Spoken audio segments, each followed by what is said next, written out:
the police. This is the police. The scoops are on their way.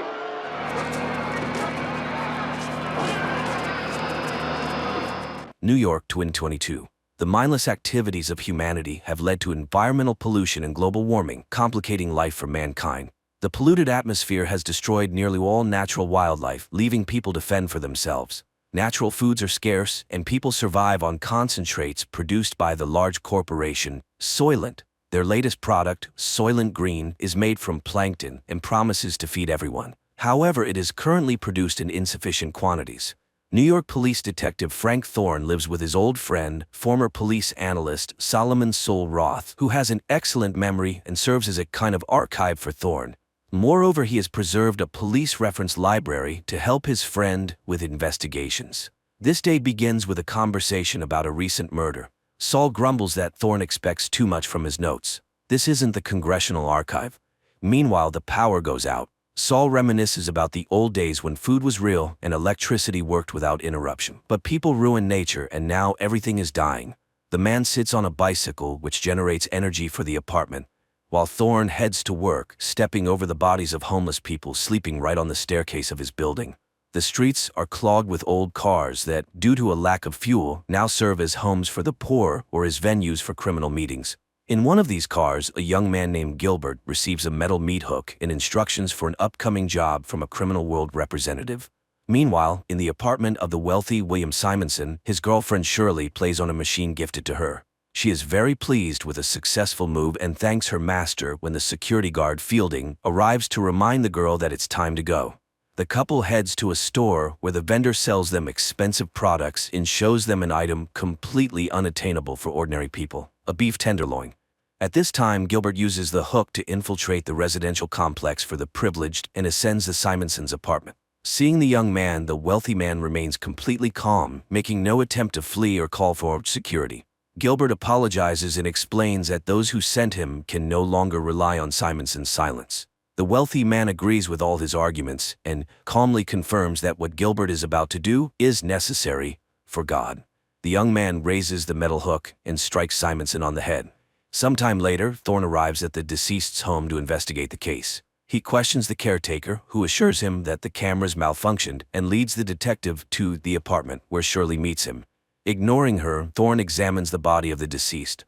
Searching the apartment for clues, Thorne finds and consumes whiskey, beef, and other foods unavailable to him. Fielding talks about the shopping trip, and the policeman enjoys washing his hands in clean, warm water. He then collects the found papers, some pleasant items like toiletries, and the food into a separate bag, taken from Simonson's bedroom. Meanwhile, Shirley is distraught, thinking that if she hadn't left, Simonson would still be alive. But Fielding refutes her certainty, saying that she likely would have died too. Later, Thorne interrogates the girl, examining her hands. He doesn't fully believe in her sincerity, but Shirley assures him that she wouldn't risk her job. The fact is, she belongs to this apartment, like furniture. Now she will wait for the new tenant if he wants to keep her.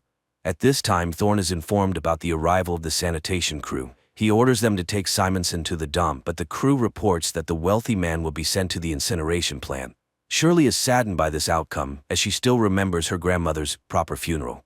Thorne takes the bag of items and leaves. He returns to the apartment, stepping over the bodies of the homeless, and hands Sol gifts he hasn't seen in a long time: clean paper, soap, and pencils. He also lays out a classified Soylent report related to oceanography found in the deceased's apartment. Sol is overjoyed to see vegetables and cries at the sight of meat.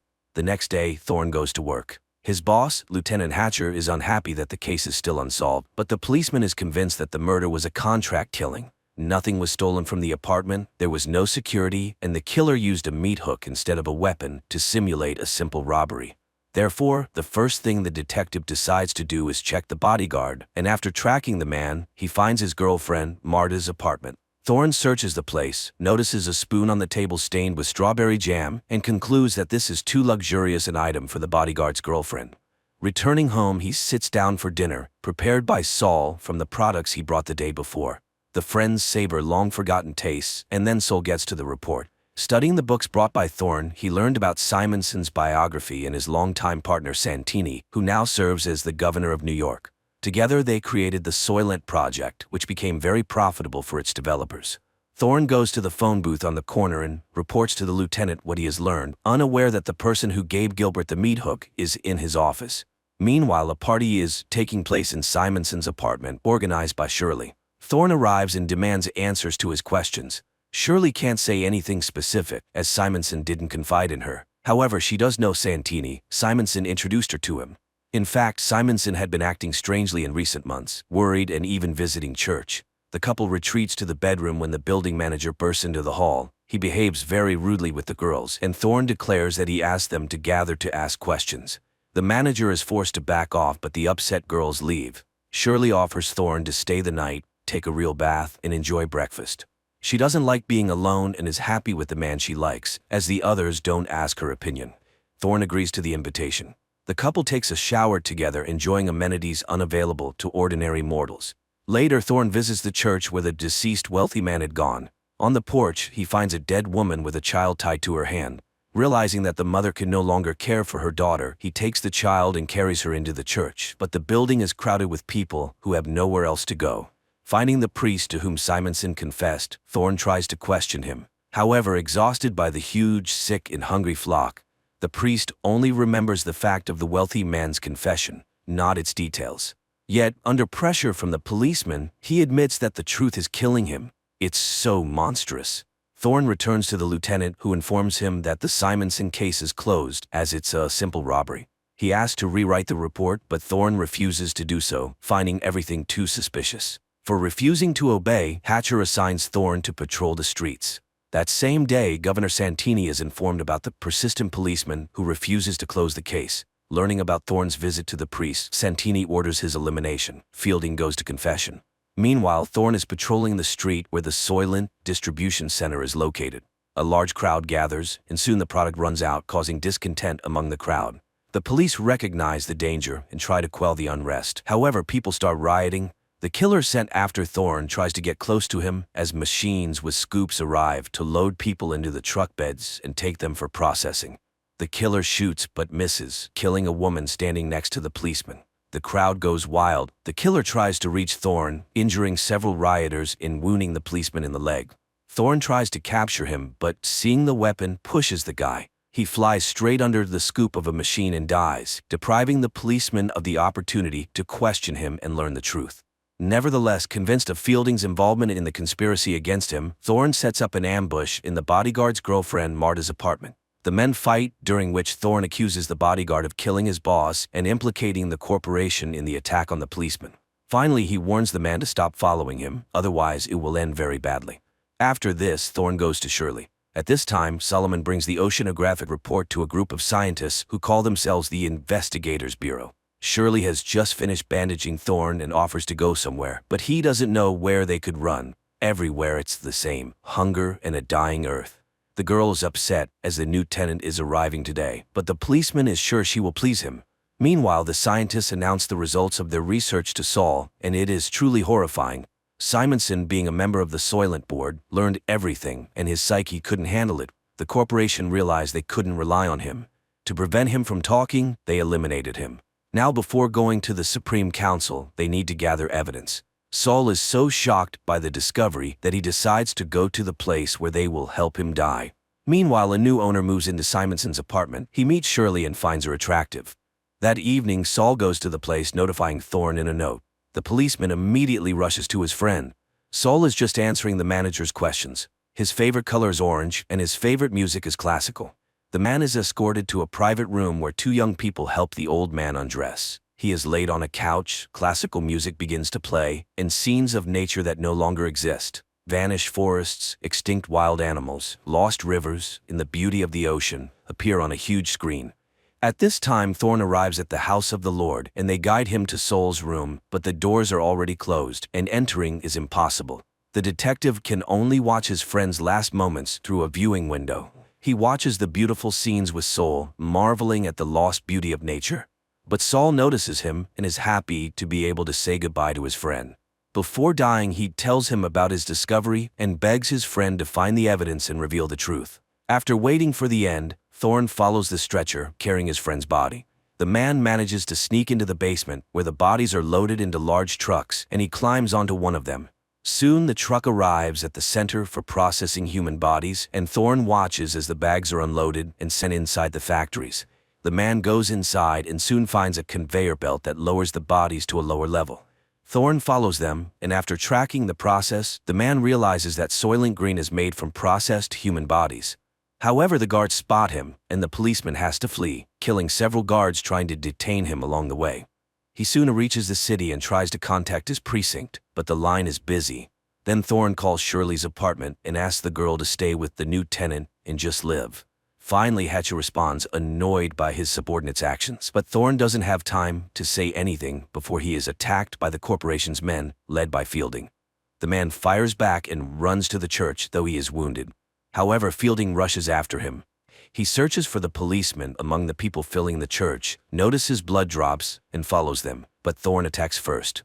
A fight ensues, people wake up and scream, but the policeman manages to kill his enemy with a knife picked up from the floor. At this moment, Hatcher arrives. Thorne tells him what he has learned and urges him to tell the Bureau members that the ocean is dying, and the plankton from which everyone thinks Soylent Green is made no longer exists. Soylent Green is made from people. So the corporation is intentionally breeding people like livestock. The lieutenant promises to take the necessary measures. Thorne is taken away by paramedics, but the man continues to shout that Soylent is made from people and asks the lieutenant to stop it. The final scenes replay the images shown to the dying Solomon Roth. The adaptation of Harry Harrison's novel turned out to be terrifyingly beautiful and compelling. The most frightening thing is that there is no resolution, nor can there be. Even if people learn the truth, what will change? And the focus of the plot on ordinary people conveys the fragility and insignificance of human lives, which remains unchanged throughout all times.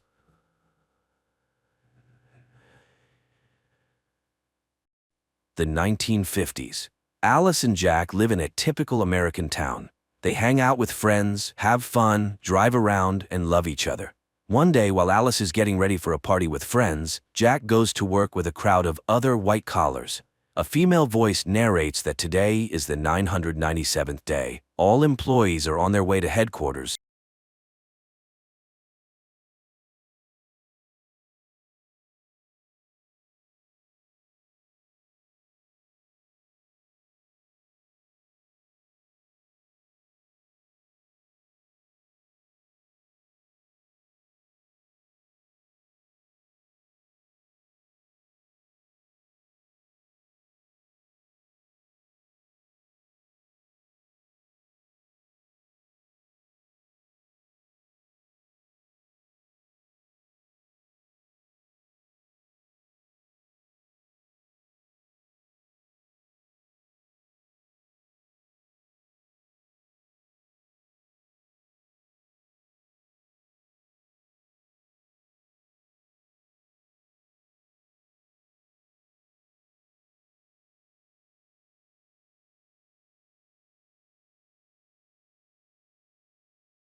I can make you very special.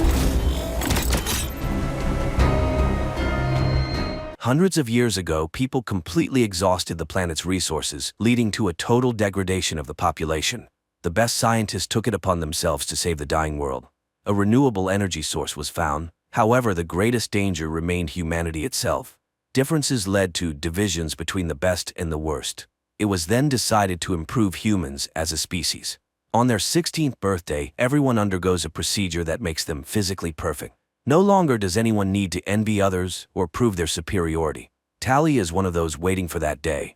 For now, she is called an ugly, but she has the opportunity to see what she will look like, as she can choose her eye color or skin quality. That evening, she sneaks onto a bridge where her friend Paris is waiting for her.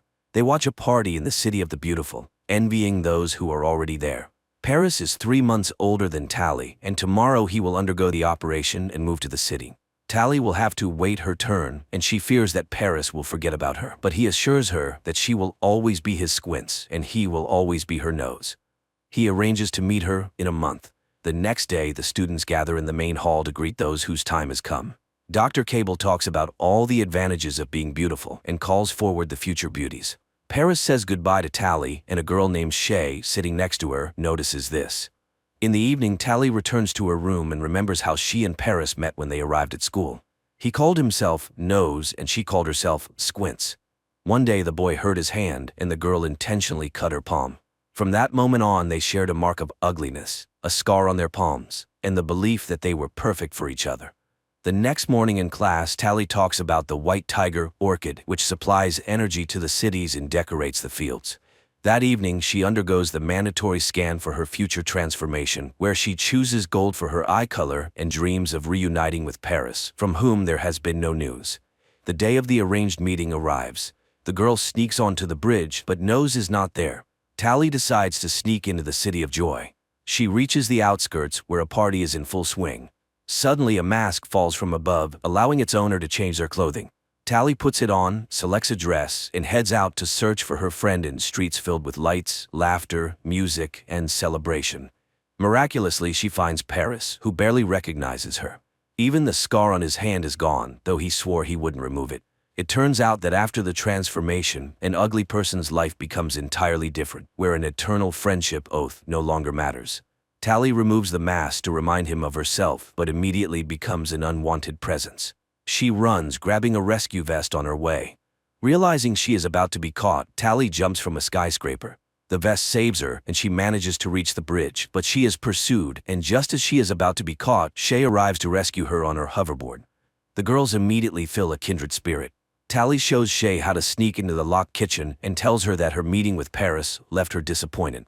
One day, Shay suggests that Tally learn to ride the hoverboard and gives her a forbidden book to read. Tally learns that Shay told her friends about her jump with the rescue vest, and now she is the heroine of the entire campus, which could lead to her being denied the operation. But she continues with her lessons and masters the hoverboard. Later, the girls discuss beauty, and unexpectedly, Shay reveals that she doesn't want to change at all. For now, she takes Tally to a training ground where, choosing the most difficult track, she puts on a masterclass. After riding, Tally returns the book, in which she enjoyed the free flow of everything in the world, from natural seasons to relationships. Then Shay suggests that they both refuse the operation and escape with her to the smoke, a place where people live freely. She takes her friend to the edge of the school grounds, and after leaving their tracking rings on a branch, the girls fly into the wildlands. Crossing a river, they arrive at the ruins of an old city. Shay shows her the remnants of a roller coaster, lamenting that it is destroyed. She takes her friend to a tall building where they can call her friends from the wild world by lighting a signal fire. Shay explains that in the outside world, people work for themselves, love, and have children. There are even old people there. Everything is like in the book they read. Shay was planning to escape with her friend David when she saw Tally on the bridge and came to her rescue. She wants to read books and have hobbies because after the operation, a person no longer decides how to live. Tally doesn't understand this, as she has dreamed all her life of being beautiful. So Shay leaves her with a coated path to the smoke and departs with David, whose fire lights up on the neighboring rooftop. Tally returns to the city, where the day of her transformation soon arrives. Unexpectedly, instead of the operation, she is taken to Dr. Cable, who turns out to be well aware of her friendship with the missing Shay. She insists that David is holding Shay against her will, brainwashing her. and only after Tally finds Shay and returns her to the city will she be allowed to become beautiful. A distressed Tally returns to her room, where Paris visits her. He advises her to do as Dr. Cable asks, as it is the only way they can be together. Tally agrees. Dr. Cable explains that the residents of the Smoke are planning to destroy the city and have developed a weapon that Tally must find and neutralize. She sets off, receiving a pendant to activate when she finds the weapon. Tally follows Shay's instructions and after reaching the ruined roller coaster, rides it until she reaches an old railroad track. She camps in the forest for the night, lighting a fire, and unexpectedly finds charm in the surrounding nature. Later, she has to climb a steep cliff and cross the ruins on her hoverboard. The last stop is a white sea of orchids, where Tally settles in for the night. Meanwhile, Dr. Cable calls Paris and offers to further enhance him. That night, Tally wakes up surrounded by burning orchids. As she is about to lose consciousness, David finds her. He checks her over, discards the transmitters he finds, ignoring the pendant, which is not yet active, and takes her with him.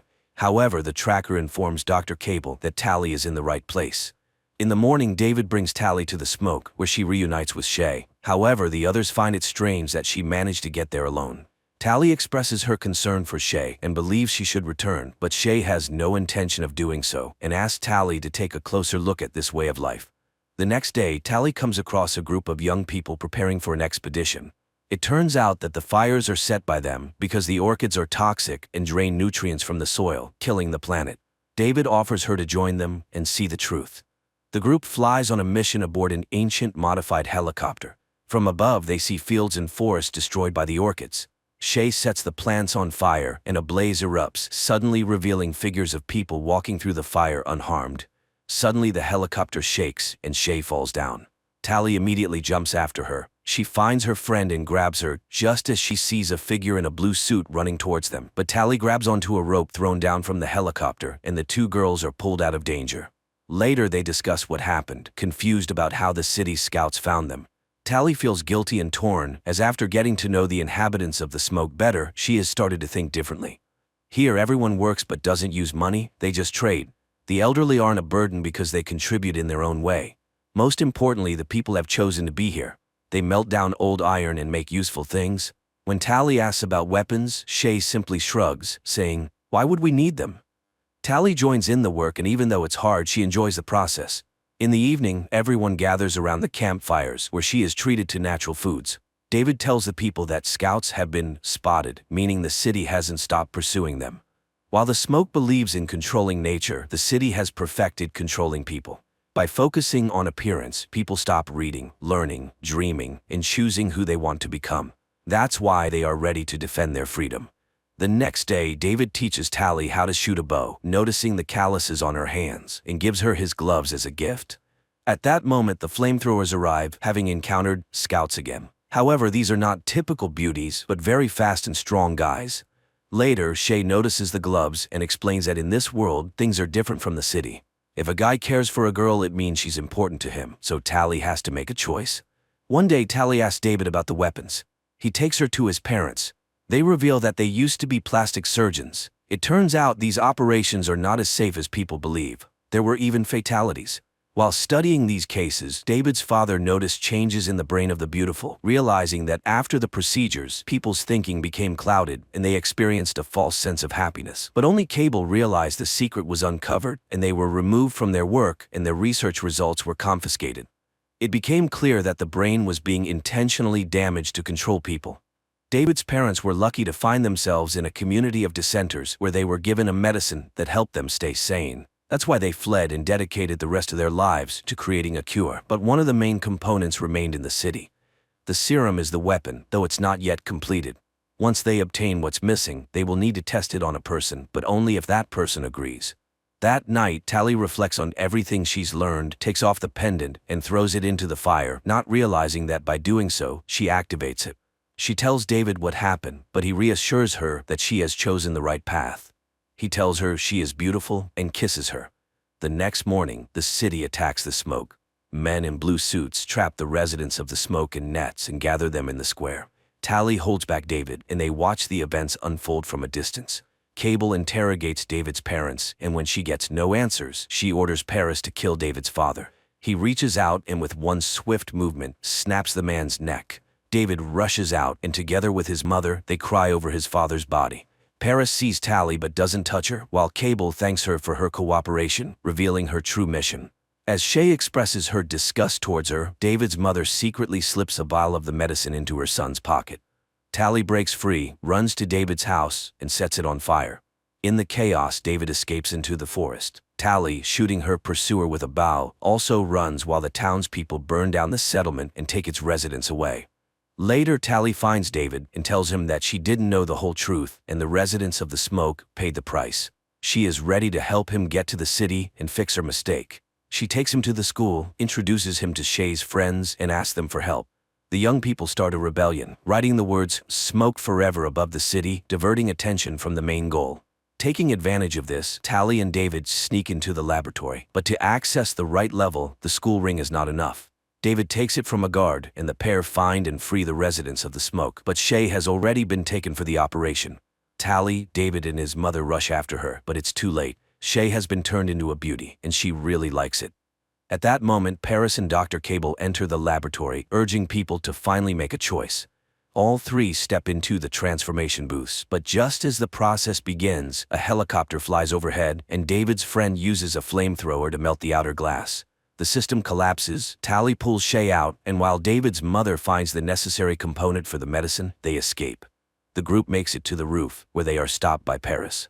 Tally tries to remind him of their friendship, but he reaches out, and David, remembering his father's death, attacks the handsome man. After a struggle, Paris dangles over a waterway, and at the last moment, he recognizes Tally, but he slips and falls down. David leads Tally away. Later, the group gathers in the ruins of the ancient city. David's mother shows them the retrieve component and pulls the vial from her son's pocket. The medicine is finally ready, but Shay refuses to be the test subject, as she loves being beautiful. So Tally volunteers to return to the city, undergo the procedure, and then become a volunteer. It's very risky, but she is confident in her strength. Sometime later, the beautiful Tally admires the city and, when asked by the system, assures it that she is completely happy being perfect. The movie raises more questions than it answers. The city's motivation is unclear, as the beauties produce nothing but self-admiration, and the danger posed by the smoke isn't fully explained. But the visuals allow viewers to simply enjoy the beautiful scenes, forgetting about the absurdities of the plot.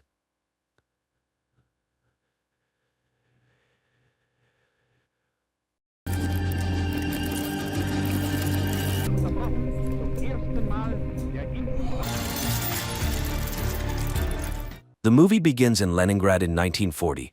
A young woman named Anya works as a seamstress in a factory where a young machinist, Vasily, who is very serious, notices her and even asks her to introduce him to her only relative, her brother Peter. However, Anya asks for a little more time, and the young man agrees to wait until the next day. But as the girl leaves for her lunch break, he quietly follows her, admiring her. Anya walks down the street, looking at a dirigible hovering above, from which German journalists are filming the city below. At this moment, a tram driven by Peter pulls up to an intersection. Suddenly, Anya realizes that a fast-moving truck is about to crash into the tram, and her brother will likely perish. Frozen in fear, she suddenly emits light waves that lift the truck into the air and throw it away from the intersection. The tram's windows shatter, injuring people, but a major accident is averted. This entire incident is captured on film by the journalists in the dirigible. As the shocked people try to recover, Peter jumps out of the tram, grabs Anya, and quickly takes her away. The girl regains consciousness in their shared room. Peter packs their belongings, urging his sister to flee Leningrad, although she is reluctant since they have already had to move several times due to her supernatural abilities manifesting at the most inappropriate times and attracting the attention of the authorities. Peter asks her to control her powers, but Anya is unable to master them as they are beyond her control. At that moment, representatives of the People's Commissariat for Internal Affairs burst into the room and arrest the siblings. An investigator named Ivan arrives at the scene. He interviews the victims, and one of the women recalls the strange girl standing at the crossroad. Back at the office, Ivan begins interrogating Anya, but she cannot provide any concrete information. She insists it was just an unfortunate accident, and then Ivan shows her photos from their previous residences where strange incidents and destruction occurred, prompting the siblings to move hastily.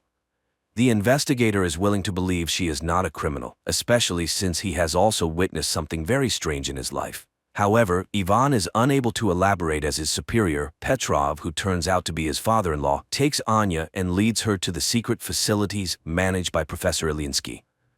The scientist welcomes the girl, explaining that she is special and now they will study her abilities. However, Anya refuses to cooperate until she sees her brother, and Ilinsky promises to arrange a meeting for them. Meanwhile, Ivan cannot calm down, although Petrov, who is also his father-in-law, demands he forget the incident and focus on other matters. He had already barely managed to suppress his absurd report about an incident in Madrid. Returning home, Ivan tries to tell everything to his wife Vera, but she asks him to take a vacation and forget everything that happened. The action shifts to 1936. A group of Soviet soldiers, including Ivan, engages in battle with Spanish fascists in Madrid. Suddenly, a man in a strict coat and hat, wearing a strange mask, appears before them. Looking at the soldiers, he utters something incomprehensible, after which Ivan's comrades start shooting themselves one by one. Only Ivan finds the strength to shoot at the man in the mask. The man quickly disappears, leaving Ivan amidst his fallen comrades. The year is 1940. A man in a mask named Neumann and his assistant Katerina arrive in Munich, where the woman meets a Jewish boy named Baruch on the street, who plays chess brilliantly. She offers him a ride with them, noting he can always leave if he does not like their school. An orphan agrees and gets into the car, where Neumann utters several hissing words, causing Baruch to fall asleep instantly. Neumann agrees that the boy is brilliant, but by no means possesses superpowers. However, Katerina is determined to help the boy. Meanwhile, in Moscow, Professor Ilinsky leads Anya to the laboratory where she will be studied, and fulfilling his promise, brings her to a cell to see her brother. Peter again asks her not to show her abilities, and she promises to write to him. Baruch is brought to an ancient castle owned by Neumann. The boy is laid in a hammock in a hall inhabited by many other teenagers, but when the adults leave, he wakes up and is frightened by the dark silhouettes surrounding him. Back in Moscow, Professor Ilinsky leads Anya to a separate room, more like a cell, and locks her in there. He then reports to Petrov that he has never seen anything like it. The girl is a scientific discovery, a unique case, to which the chief objects. She is a new weapon. Later, Anya is subjected to various tests, but she shows nothing special. Ivan cannot forget the incident, studying everything related to the strange explosion. The video footage of the accident also reaches Neumann, and he decides to fly to the USSR. There, the man is taken to meet with Professor Ilinsky. Neumann introduces himself as a worker from the Ahnenerbe organization and immediately determines that the professor is terminally ill. He offers to ease his pain if the professor allows him to speak with Anya. Ilinsky does not believe in his abilities, but Neumann utters something, and glowing waves emanate from him, enveloping the professor, causing him to lose consciousness. Taking advantage of this, Neumann searches his desk and takes some papers. Soon, Ilinsky regains consciousness, but strangely feels no pain. He agrees to arrange a meeting with Anya and leads the German to the laboratory. Neumann approaches the girl and secretly shows her an execution order for her brother. Then waves of unprecedented force begin to emanate from the girl, literally blowing up the entire laboratory. Neumann grabs her and escapes. Ivan sees from the window a man in a hat whom he immediately recognizes and runs to the laboratory where explosions are heard. But Neumann and the girl are nowhere to be found. The narrative shifts to 1924. In a remote Karelian village, a woman lives with two children, Peter and Anya. One day they go with the village boys into the forest. Suddenly a pack of wolves leaps out at the children. The children freeze in fear, but waves emanate from Anya, scattering the beasts. When the men arrive at the clearing, they find the girl dead. 1940. Petrov enters the devastated laboratory, where people connected by tubes into a single organism and marked with the letter M lie in chairs. At first glance, this structure was not damaged by the explosion, as the injured Ilinsky lying nearby confirms. The professor reports that Anya caused all this and refuses to continue the experiments. Then, Petrov shoots him. Afterward, he goes to Ilinsky's colleague, who everyone simply calls Professor Lyubov. Petrov asks her to activate the M Squad. Learning about the professor's death, the woman refuses to help Petrov, but he reminds her of her family, and Lyubov reluctantly agrees. On the train, a customs officer searches Neumann's compartment and finds an iron sarcophagus with Anya inside. Unsure of what to do, he goes for help. Meanwhile, Anya envisions her own funeral following the incident with the wolves. Frightened, she comes to, and Neumann informs her that he is saving her. Anya tries to run, but the customs officers, who decided to detain the strange German, stop her. However, he utters something, and the military personnel bring their pistols to their own heads. Neumann and Anya leave. At the same time in Moscow, Petrov reports to his colleagues that a member of the Ahnenerbe, which translates to ancestral heritage, Neumann has stolen a valuable exhibit from the USSR, the girl Anya. A squad has already been formed to pursue the German and will depart in a matter of days. Learning of this, Ivan requests to be included, but Petrov, feeling sorry for his daughter, refuses to do so. Neumann leads Anya to a spot where Katerina's car is waiting, and she drives the pair to the castle. It is apparent that the woman does not like Neumann's new toy, but he immediately says that Anya is just like him. At the castle, they are greeted by children whom Neumann calls his army.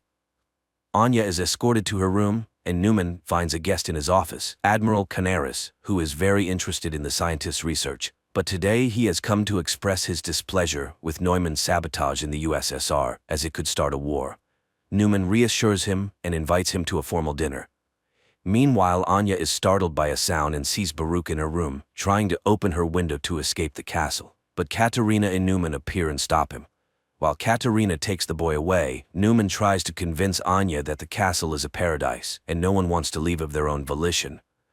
Katerina brings Baruch to a bedroom, reminding him that he must speak only German and not tell anyone his real name if he wants to live. But when she leaves, the other teenagers attack him.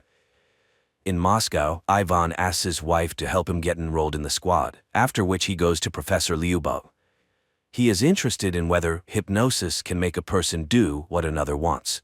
The professor asks him not to travel to Germany, but he is determined to find the man in the mask. In the castle, Anya finds Baruch hanging. The boy tries to explain that the others hate him and beat him, therefore he wants to run away.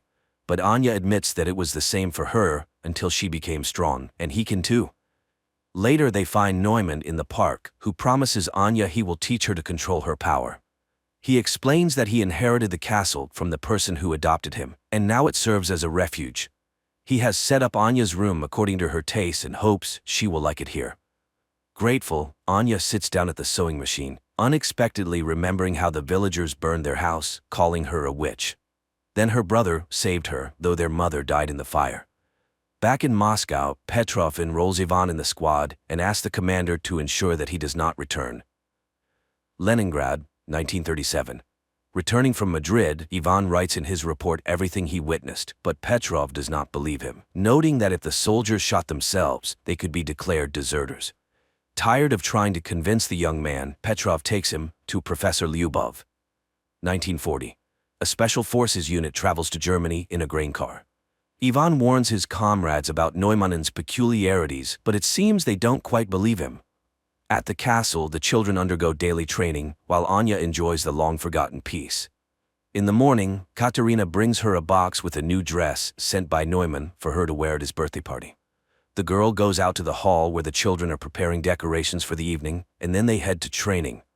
Baruch is afraid of heights and falls from a rope ladder, but no one pities him. After that, it's time for shooting practice, but the boy throws his pistol down and runs to the local cemetery where Neumann finds him. Baruch asks to be let go, but the scientist promises to teach him not to be afraid. Meanwhile, Squad M climbs out of the wagon, and Ivan remembers his training in 1936 before being sent to Madrid. Then his comrades met him coldly because he was the boss's son-in-law, but Ivan earned respect through hard work and cleverness. And now he is on a special mission. Suddenly, they are hailed by an old man who turns out to be their liaison and must take them to the castle. At the same time, Petrov is informed that the squad has successfully crossed the border. Guests start arriving at the castle. Neumann welcomes Canaris and escorts him to the hall where music plays, and ladies and gentlemen drink and talk about the beautiful evening. Neumann himself is enchanted by Anya's beauty, and she gives him a hand-embroidered handkerchief she made for him. Later, guests deliver laudatory speeches in honor of the birthday boy, and he invites Anya to dance to the envy of the present ladies. Canaris notices Katerina's displeasure, but the woman remains cold, rejecting his advances. She dislikes Canaris's interest in their wards, and he tells her that people are already coming for Anya from the USSR. Squad M reaches the forest house of their liaison, who supplies them with weapons and draws a path on a map, but then shots ring out. German soldiers have caught up with the saboteurs. A battle ensues and the Russians win. Later, the commander finishes off the wounded enemies and, unexpectedly for Ivan, shoots the liaison, indicating that they have no orders to return. At the castle, Canaris agrees to play chess with Baruch, and the boy wins. The admiral admires his genius, but upon learning that the boy is Jewish, he pulls out a pistol. Anya sees the man aiming at the child, and her powers activate. Guests watch in horror as everything in the hall begins to rise into the air. The admiral himself is lifted up, but at that moment Neumann grabs the girl by the shoulder. She faints, and Canaris falls to the floor. Everything stops immediately, but people scream and scatter. The furious admiral orders all children to be destroyed within 3 days and departs. Neumann escorts Anya to her room and admires her because today she managed to stop. The girl does not understand why it is necessary to destroy the Jews, and Neumann reminds her that no one pitied them either, as they were not like everyone else. The man returns to his office where Katerina awaits him, but he does not accept her attentions because he is seriously captivated by Anya and hopes to succeed with her. However, Katerina is saddened by this turn in their relationship and reminds him of Canaris's order, but Neumann intends to make a profitable deal. The action shifts to Neumann's childhood when children laughed at him and drove him away. His parents were forced to put a mask with a digital lock on him so he couldn't harm anyone, and the boy suffered greatly from this. One day his father complained to the landlord that his son was hindering his ability to fulfill his duties as a tenant, and the man came to see the unusual child. They explained to him that Neumann scared all the guests and caused his father to lose a finger. The year is 1940. The morning after the dinner, Anya goes out to the hall, but the servants who witnessed yesterday's incident look at her warily. Then the girl goes to the park where she is met by an armed Katerina, but seeing the guards, she returns to the house. Later, Neumann conducts a meditation for the teenagers, asking Thor to give them strength. Anya sees this and asks for permission to start training. Neumann orders Katerina to stay at the castle and wait for guests, and he takes Anya away. Meanwhile, the squad continues to move through the forest. Soon they find a rubber boat at the prearranged place. Neumann puts Anya on his personal plane and takes her to his parents' house. Landing, they walk across a bridge and suddenly Neumann asks the girl to remember her brother. Her powers activate. Water rises up, carrying fish and creating a reverse waterfall. But then the man calls her. Anya comes to her senses and everything returns to normal. However, now she can use her powers when she needs to.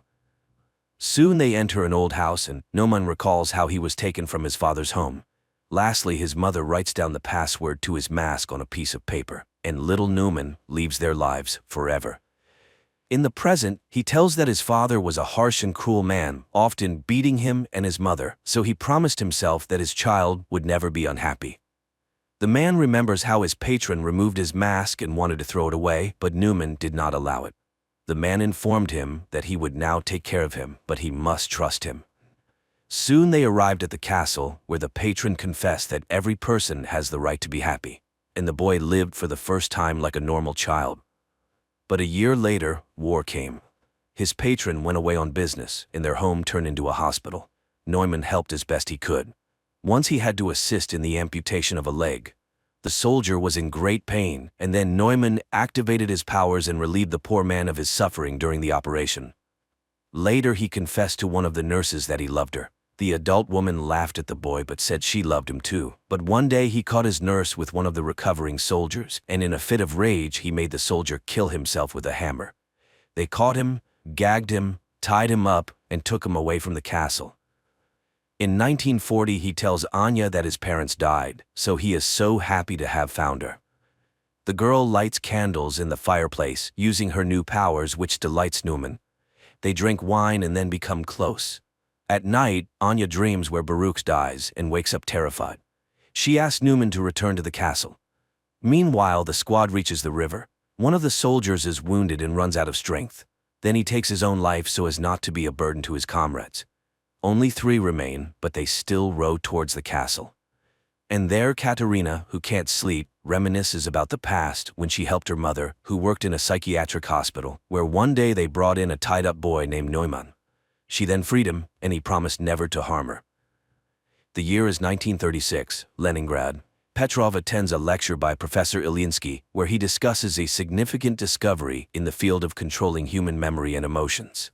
Ilyinsky's colleague, Professor Lyubov, is inspired by the future changes as people with good mental health will be able to work better and create a brilliant future for themselves and their children. The Project M envisions a new society where happy people with immense productivity and willpower will live. Petrov asks about the use of these discoveries in the military sphere, arguing that if a new society is to be built, it must be able to defend itself. However, Lyubov categorically opposes totalitarianism. After the lecture, Petrov offers Ilyinsky full support for their program if he agrees to operate under military auspices. But Ilyinsky sends him to Lyubov as the ideational inspiration behind the project. However, the woman flatly refuses to cooperate with the military. That same day, she is hit by a car in the street. Later, Petrov returns to Ilyinsky, informing him of the unfortunate accident with his colleague, and Ilyinsky reluctantly agrees to cooperate. Again, 1940-year Germany. The three remaining members of the squad reach the castle's territory. Surprised by the lack of security, they enter the premises. Petrov receives a summary of incidents in a specific area of Germany and realizes that everything is going according to plan. His boss is horrified. His people have left a very noticeable trail, which could easily lead to the USSR being accused of provocation. But Petrov assures him that everything was planned this way and there will be no international conflict. At that moment, his daughter calls and he rushes home. The squad members reach the castle and, splitting up, begin to explore the premises. Meanwhile, Petrov finds Vera in a hysterical state. She is going mad with worry for her husband, and the father decides to take action. At the same time in the castle, Katerina reads a book to the children, and seeing her nervousness, they calm the woman. She orders lights out and leaves, just as Ivan enters the hall from the other side. Seeing the children in front of him, the man lowers his weapon and leaves. The children remain motionless. The soldiers continue to explore the castle, and now the squad leader enters the hall with the children. But he does not lower his weapon and prepares to shoot. Then the children attack first. The commander fires in all directions, but the teenagers throw their clothes at him and knock him down. The eldest orders the pistol handed to Baruch to kill the enemy, but the boy cannot shoot the man, and the man manages to wound him with a knife before being killed. The children carry the bleeding Baruch to the bedroom, leaving the soldier's body on the hall floor. The third squad member, a female warrior, finds Katerina's office and engages her in a shootout. Katerina flees, but the woman catches up to her, and they fight.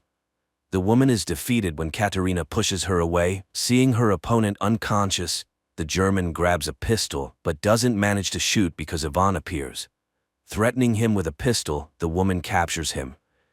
In Moscow, Petrov brings his daughter to Professor Lyubov and asks her to erase the girl's memory. Lyubov is outraged by this request, as the love for a husband is the most precious thing in Vera's life. However, under military pressure, she agrees and performs the necessary manipulations, while Petrov's subordinates methodically clear their apartment of photographs and items belonging to Ivan. But one photograph falls under a chest of drawers, and the soldier does not notice it. After the procedure, the girl regains consciousness but does not remember her husband at all. At this time, the teenagers attack Ivan, not noticing Katerina, and wound him in the arm. The woman drives off the aggressive children and escorts the wounded man to Nauman's office, where she admits to Ivan that she recognized him because she had seen him in Madrid. He asked why her master kidnapped Anya. Could it be that he wants to use her in the war? Katerina assures him that he still doesn't understand. People are petty and greedy creatures fighting for power. Neumann is unique. He is ready to seize all power on Earth to save the world from war. Meanwhile, Neumann and Anya arrive at the castle and find a wounded woman on the threshold. The scientist finishes her off with a pistol while Anya runs to the bedroom to the teenagers and finds Baruch dead.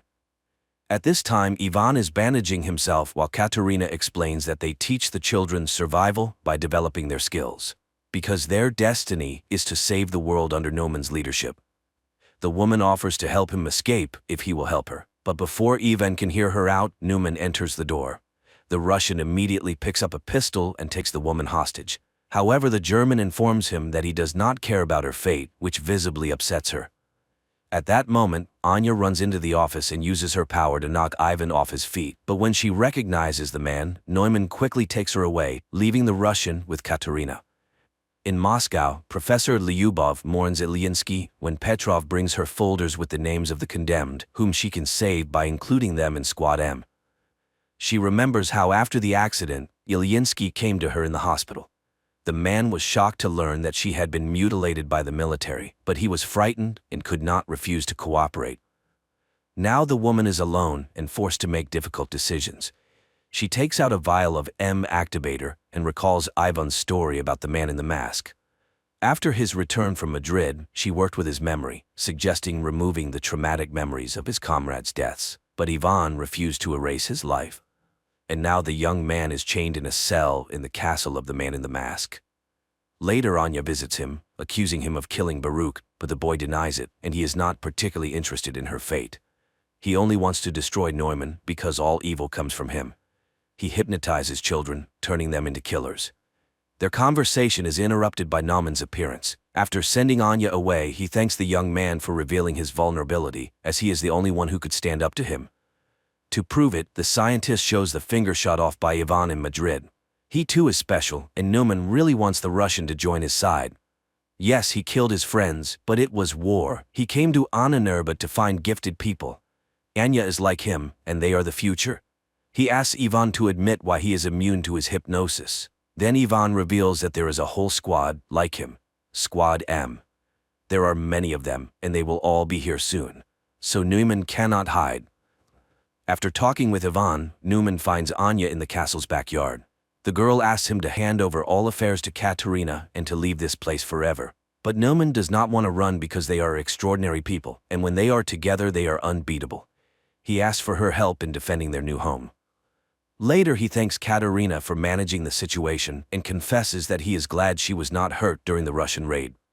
Meanwhile, Anya remembers how in Moscow she wrote letters to her brother while locked up in the laboratory. She used to give them to the professor, but she could not have imagined that he read her letters to Peter, who was undergoing mental processing as a participant in Squad M. At this time, she burns them in the backyard of the castle, hoping that life will give her a chance to start over. Later, the castle's inhabitants conduct a funeral rite for Baruch. The teenagers carry the boy's body to the seashore, where the cemetery is located, and burn it on a ritual pyre. Anya is shocked by the number of children's graves and realizes that Ivan was telling the truth. Katerina urges her to leave and save herself. Anya runs to Ivan's cell and asks him to tell her what he saw in Madrid that was so special. The boy talks about the death of his comrades and Neumann's chilling whisper, but the German doesn't know that he just had a misfire. He is not special and survived only because of the pistol's malfunction, but if Neumann finds out, he will kill him immediately. And only Anya can stand up to him. Out of the darkness comes Katerina, who has heard everything. She will let them go if they leave forever. Neumann is planning to sell the children to Canaris, and Anya can do nothing about it. They are weapons, and it is high time the Russian understood this. But Anya runs away while Katerina frees Ivan from his chains and advises him to make sure the German never finds them. Meanwhile in Moscow, Petrov enjoys his daughter's good mood, hoping she will meet another man, marry, and give him grandchildren. The girl is lively and cheerful, unaware that the photo under the dresser awaits its moment. At this time, Neumann orders the Russian man to be killed, and he goes to look for Anya. Meanwhile, Katerina leads Ivan to her car, where Neumann's guard catches up with them.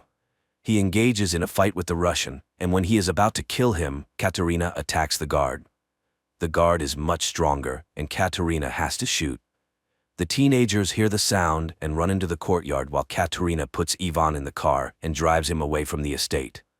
Neumann finds Anya at the cemetery. The girl asks him to let the children go, but he refuses. They are insignificant to him because he hopes to build a new world using their combined powers. Moreover, they will definitely have a son who will be the strongest and greatest on the planet. Hearing this, Anya wants to leave. Then Neumann sees Katerina's car and realizes what she is about to do. He puts on his quantum mask, which greatly amplifies the power of his voice, and begins to speak, while Ivan stands on the car step and aims an assault rifle at him. The mask works. Katerina's car loses control and crashes from a high cliff into the water, but Ivan manages to jump from the step and survives. Then, members of the second squad M, who were heading to the castle, covering for the distracting maneuvers of the first squad, open fire on Newman. But the soldiers are programmed for total destruction, and one of them engages in a fight with Ivan, not realizing he is an ally. The young man has to kill the soldier. Neumann asks Anya to activate her power, and the girl begins to do so when she recognizes one of the soldiers as her brother. Neumann is knocked down by her force, rocks crash from the sky, and the girl runs to Peter, realizing that this time he is indeed dead. Anya's powers activate again when Neumann falls from Ivan's shot.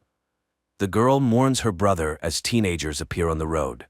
Ivan grabs Anya and drags her away while the children pick up Neumann's body and carry it into the castle. The Russians run to the airplane and manage to take off at the last moment. 9 months later, Neumann, who survived the injury, listens to Hitler's speeches and experiments with a new kind of influence on people, broadcasting his voice through radio equipment.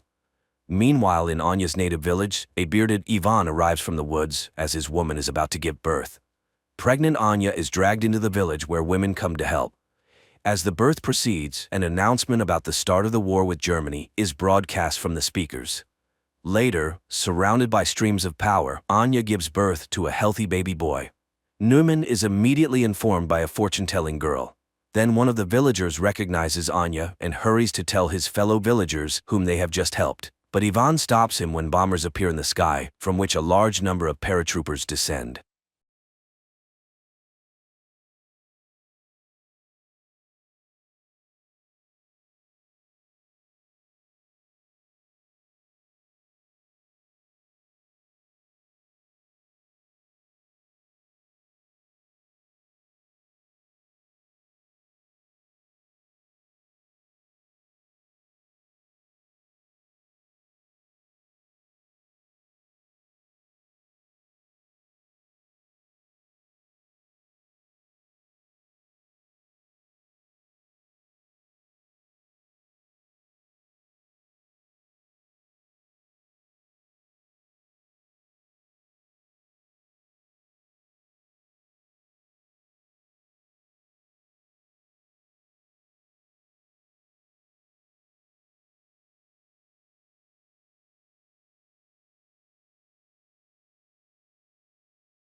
Humanity sends the first space expedition to Mars, which mysteriously perishes. Rescuers struggle to reach the red planet and discover an astonishing find that reveals the secret of the origin of humans and life on Earth. I don't know what the hell we just did.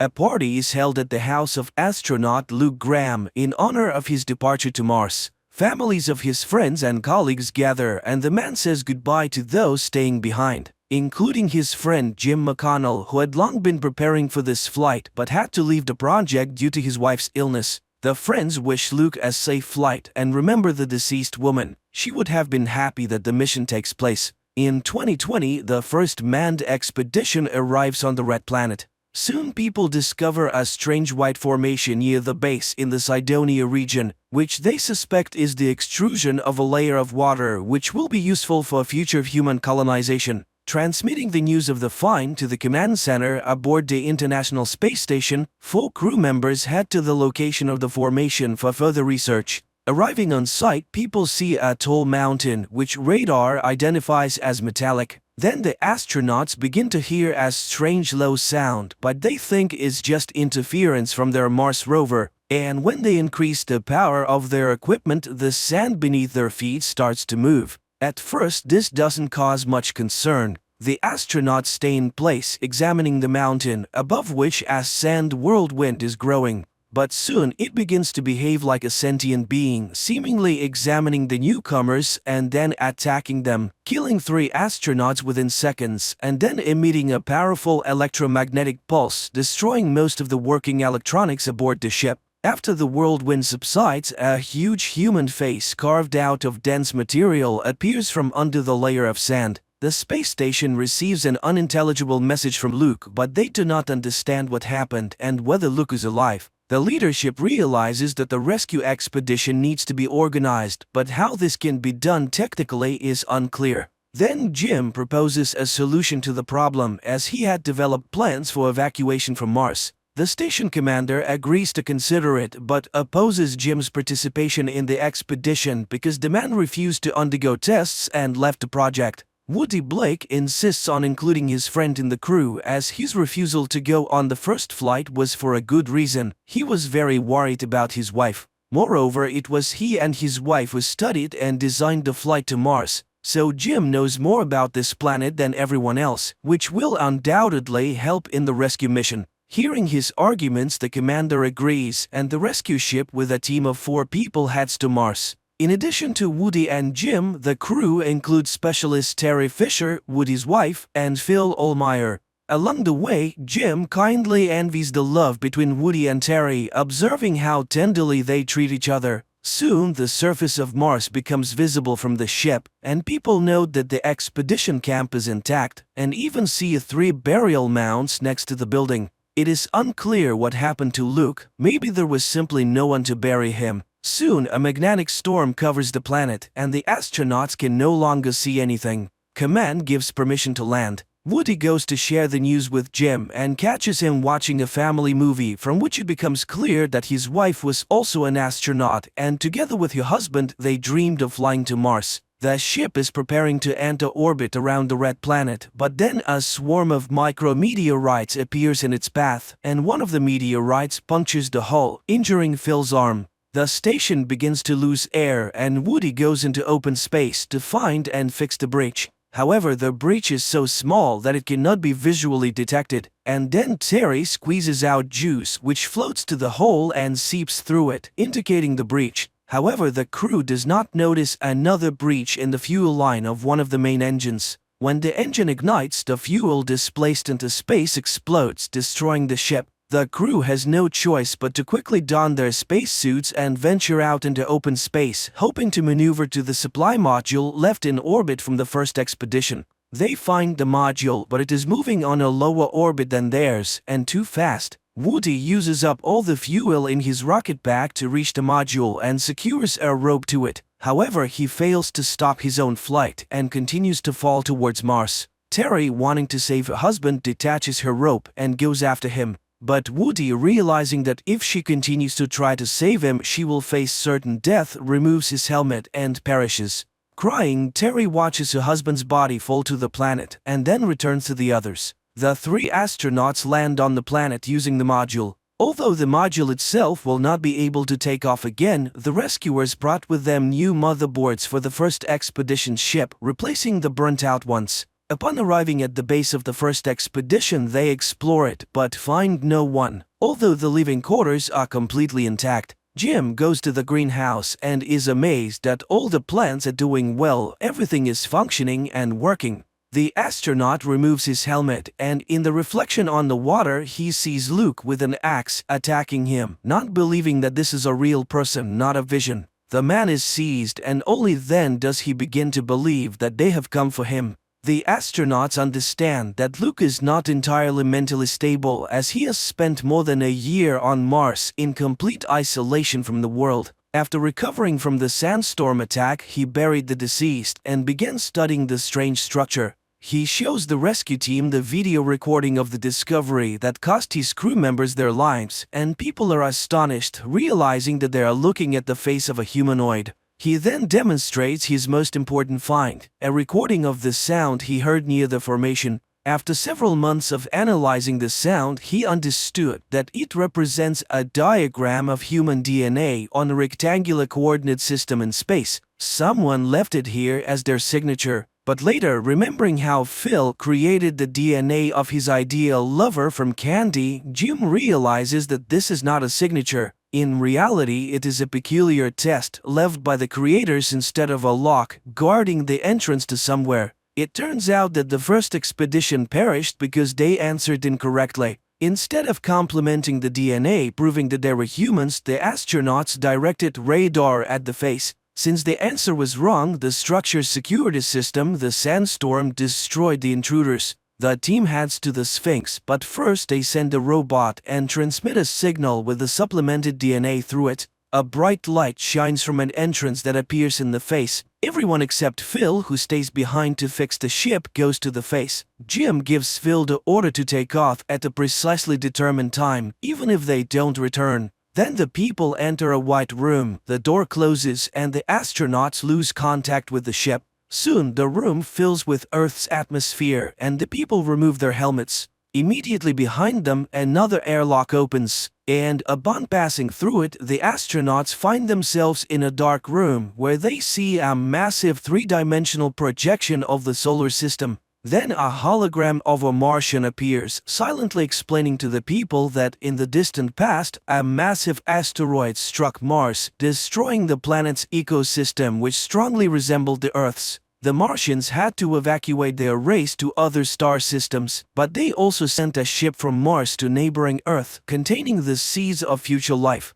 Hundreds of millions of years later, multicellular plants and animals appeared on the planet, and no one could explain how it happened. Many years have passed since this panspermia. The new forms that emerged from the sent DNA evolved and became humans. They were supposed to return home to Mars one day so that the Sphinx would recognize them as the descendants of the grandiose experiment. The hologram reaches out to the Earthling, conveying that they belong to the same species. The Martian hologram disappears, and in front of them opens the hatch of a spaceship, on which someone from them can fly to the new home of the Martians. At this time, Phil unsuccessfully tries to contact his friends and prepares for takeoff. The people hear his warning that the storm is getting stronger and will soon engulf the ship. They realize that they need to hurry. But Jim refuses to return to Earth when the opportunity to fly to another galaxy arises. He is sure that this is an invitation and he was born precisely to reach the new world.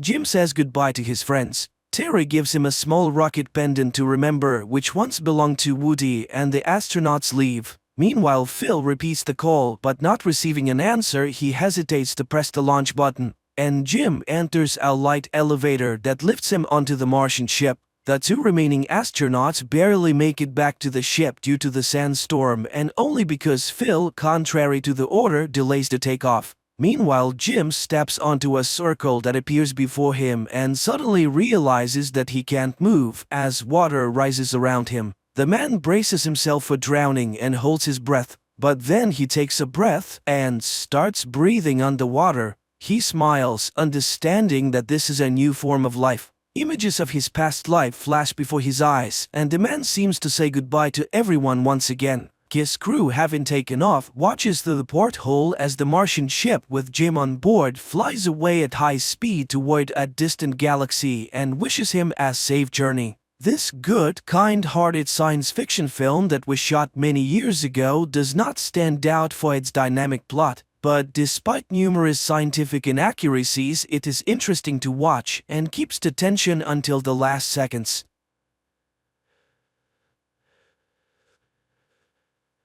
This is the police. This is the police. The scoops are on their way.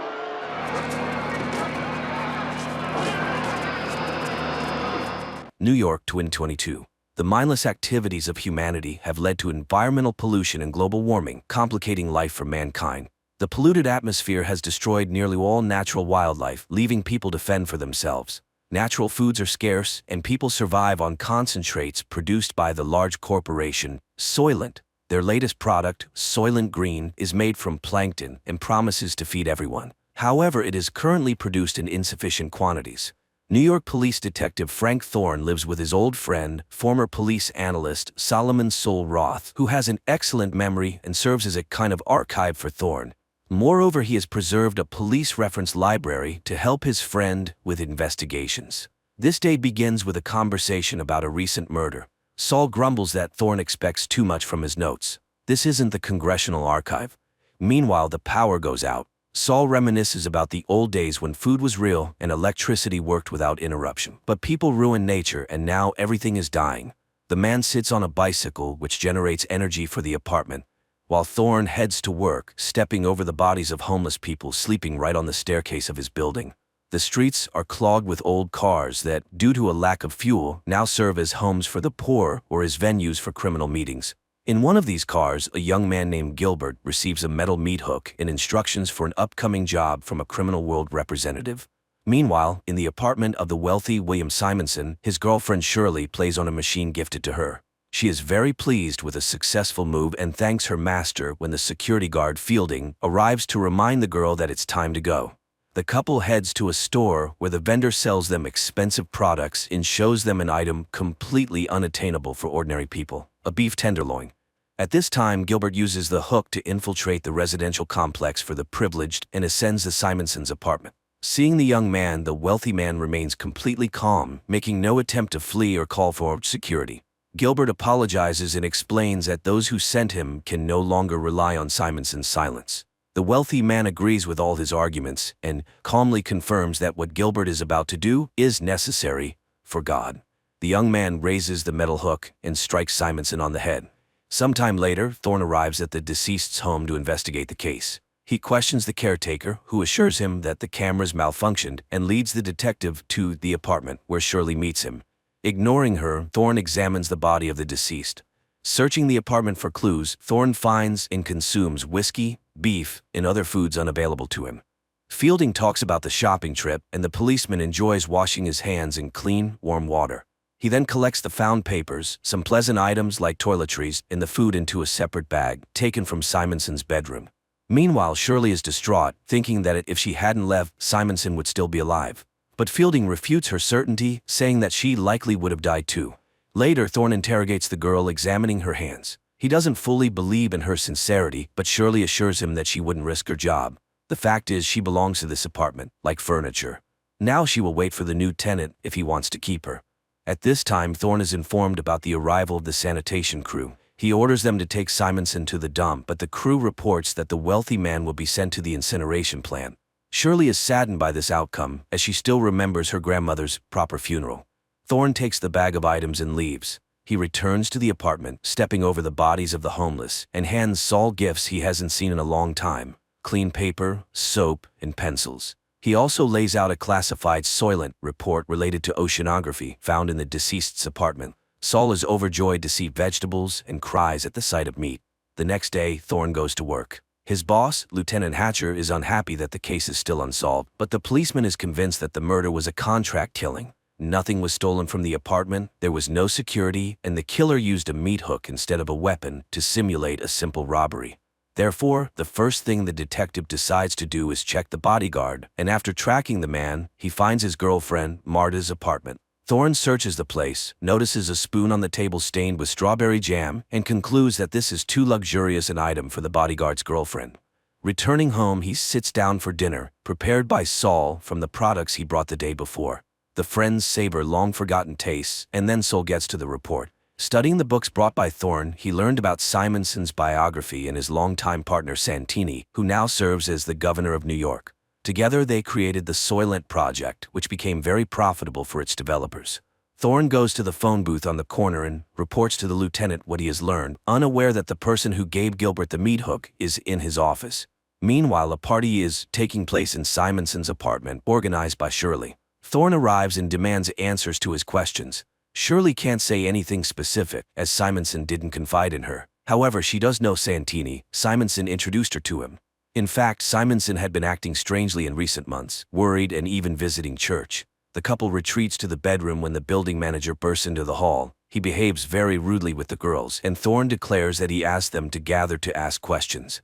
The manager is forced to back off, but the upset girls leave. Shirley offers Thorne to stay the night, take a real bath, and enjoy breakfast. She doesn't like being alone and is happy with the man she likes, as the others don't ask her opinion. Thorne agrees to the invitation. The couple takes a shower together, enjoying amenities unavailable to ordinary mortals. Later, Thorne visits the church where the deceased wealthy man had gone. On the porch, he finds a dead woman with a child tied to her hand. Realizing that the mother can no longer care for her daughter, he takes the child and carries her into the church, but the building is crowded with people who have nowhere else to go. Finding the priest to whom Simonson confessed, Thorne tries to question him. However, exhausted by the huge, sick, and hungry flock, the priest only remembers the fact of the wealthy man's confession, not its details. Yet, under pressure from the policeman, he admits that the truth is killing him. It's so monstrous. Thorne returns to the lieutenant, who informs him that the Simonson case is closed, as it's a simple robbery. He asks to rewrite the report, but Thorne refuses to do so, finding everything too suspicious. For refusing to obey, Hatcher assigns Thorne to patrol the streets. That same day, Governor Santini is informed about the persistent policeman who refuses to close the case. Learning about Thorne's visit to the priest, Santini orders his elimination. Fielding goes to confession. Meanwhile, Thorne is patrolling the street where the Soylent distribution center is located. A large crowd gathers, and soon the product runs out, causing discontent among the crowd. The police recognize the danger and try to quell the unrest. However, people start rioting. The killer sent after Thorne tries to get close to him as machines with scoops arrive to load people into the truck beds and take them for processing. The killer shoots but misses, killing a woman standing next to the policeman. The crowd goes wild. The killer tries to reach Thorne, injuring several rioters and wounding the policeman in the leg. Thorne tries to capture him, but seeing the weapon, pushes the guy. He flies straight under the scoop of a machine and dies, depriving the policeman of the opportunity to question him and learn the truth. Nevertheless, convinced of Fielding's involvement in the conspiracy against him, Thorne sets up an ambush in the bodyguard's girlfriend Marta's apartment. The men fight, during which Thorne accuses the bodyguard of killing his boss and implicating the corporation in the attack on the policeman. Finally, he warns the man to stop following him, otherwise it will end very badly. After this, Thorne goes to Shirley. At this time, Solomon brings the oceanographic report to a group of scientists who call themselves the Investigators Bureau. Shirley has just finished bandaging Thorne and offers to go somewhere, but he doesn't know where they could run. Everywhere it's the same: hunger and a dying earth. The girl is upset as the new tenant is arriving today, but the policeman is sure she will please him. Meanwhile, the scientists announce the results of their research to Saul, and it is truly horrifying. Simonson, being a member of the Soylent board, learned everything, and his psyche couldn't handle it. The corporation realized they couldn't rely on him. To prevent him from talking, they eliminated him. Now, before going to the Supreme Council, they need to gather evidence. Saul is so shocked by the discovery that he decides to go to the place where they will help him die. Meanwhile, a new owner moves into Simonson's apartment. He meets Shirley and finds her attractive. That evening, Saul goes to the place, notifying Thorne in a note. The policeman immediately rushes to his friend. Saul is just answering the manager's questions. His favorite color is orange, and his favorite music is classical. The man is escorted to a private room where two young people help the old man undress. He is laid on a couch, classical music begins to play, and scenes of nature that no longer exist. Vanished forests, extinct wild animals, lost rivers, and the beauty of the ocean appear on a huge screen. At this time, Thorn arrives at the house of the Lord, and they guide him to Saul's room, but the doors are already closed, and entering is impossible. The detective can only watch his friend's last moments through a viewing window. He watches the beautiful scenes with Saul, marveling at the lost beauty of nature. But Saul notices him and is happy to be able to say goodbye to his friend.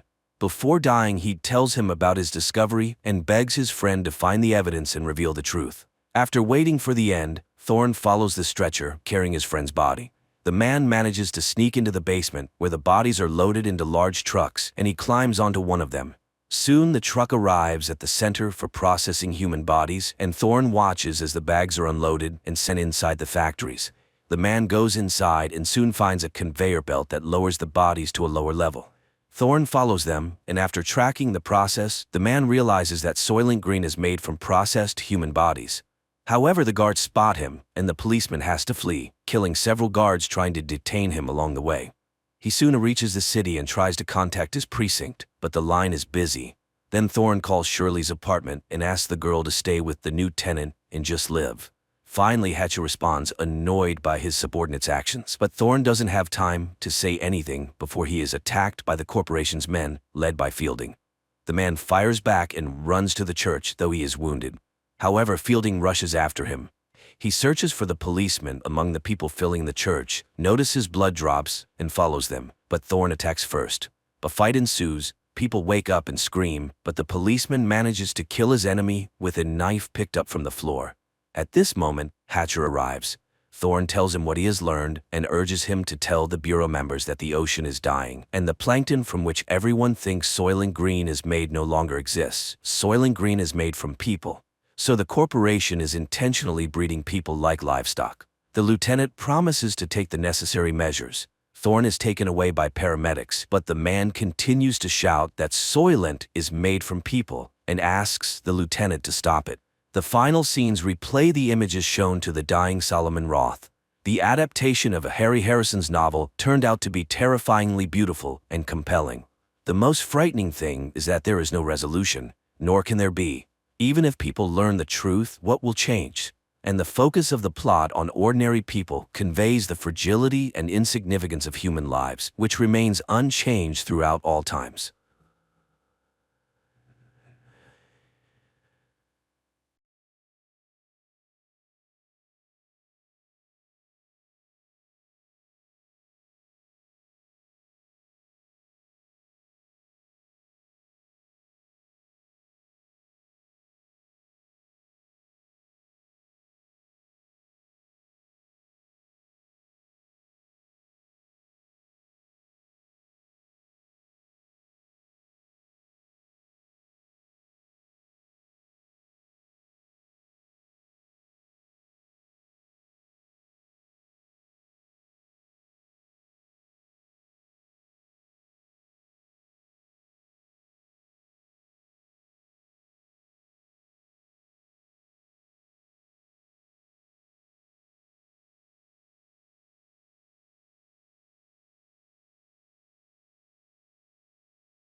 Aliens arriving on Earth first kill an entire small town and then bring half of its population back to life, although it's hard to call it life. We searched for a new home. We found one. This planet.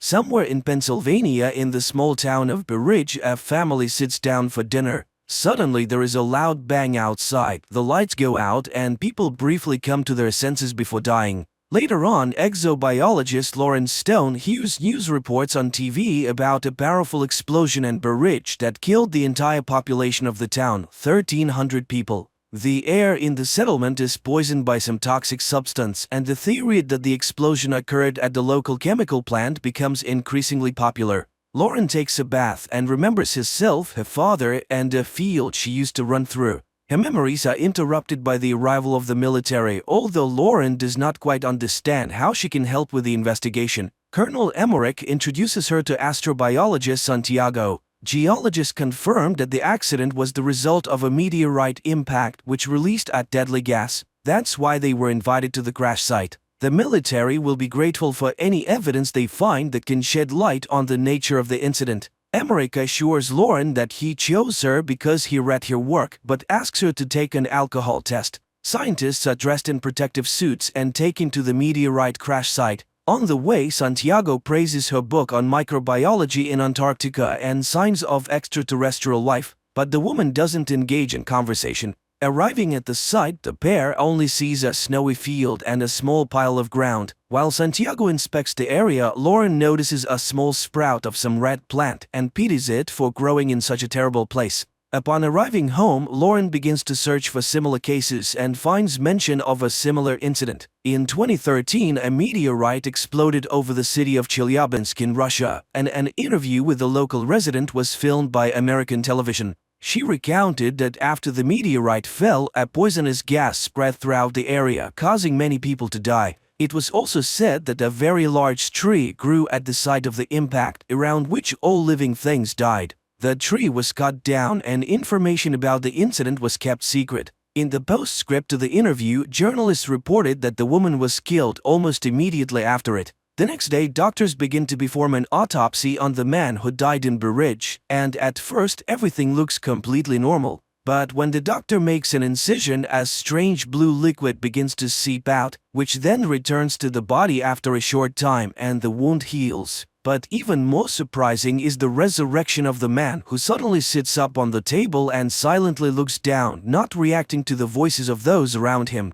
The man has no pulse or blood pressure and his body is cold. In other words, by all indications, the man is dead. Suddenly there are cries behind the door. It turns out that another 40 people suddenly opened their eyes and came back to life. The doctors tried to get some kind of reaction from the resurrected, but to no avail. They are all residents of the town center who not only inhaled the poisonous gas but also ingested some substance that led to DNA transformation. And the only thing the resurrected do is occasionally turn around. Meanwhile, Lauren tells Emmerich about the Chelyabinsk meteorite, but the people in Russia were also victims, which means that this is someone's terrible plan. But the colonel does not believe in conspiracy theories. Later, a government commission discusses the incident and proposes simply destroying the bodies before it's too late. But to get answers, all the data must be carefully studied, otherwise Manhattan could be next. Later, the woman buys alcohol and drinks it while sitting in the car, reminiscing about a trip she took with her father to a secret place.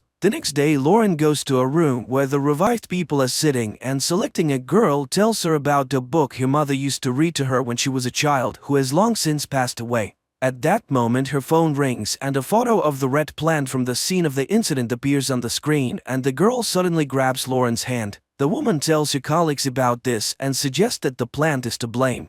Santiago notices that all the survivors are looking in one direction, to the north, where the crash site is located. And then the colonel confesses that they found a sapling, but they don't know what it is because the plant is huge and continues to grow. The thing is that the area is sealed off and the plant was only noticed when it became visible from a distance. It turns out that it wasn't a meteorite that fell on the ground, but a huge seed. A team of scientists is sent to the site, taking one of the revived with them. They bring him to an unimaginably huge tree on a cart and watch from a distance, but he remains motionless. And when people have lost all hope, the man in the wheelchair suddenly moves, raises his head, looks in surprise at his hands and the snow under his feet. And then he admits that he can't survive in the Earth's environment, so he will stay here. Upon returning, Lauren reports that the tree is generating the necessary environment for its survival, including the air that is toxic to humans. The aliens arrived on Earth through special portals that scientists call wormholes.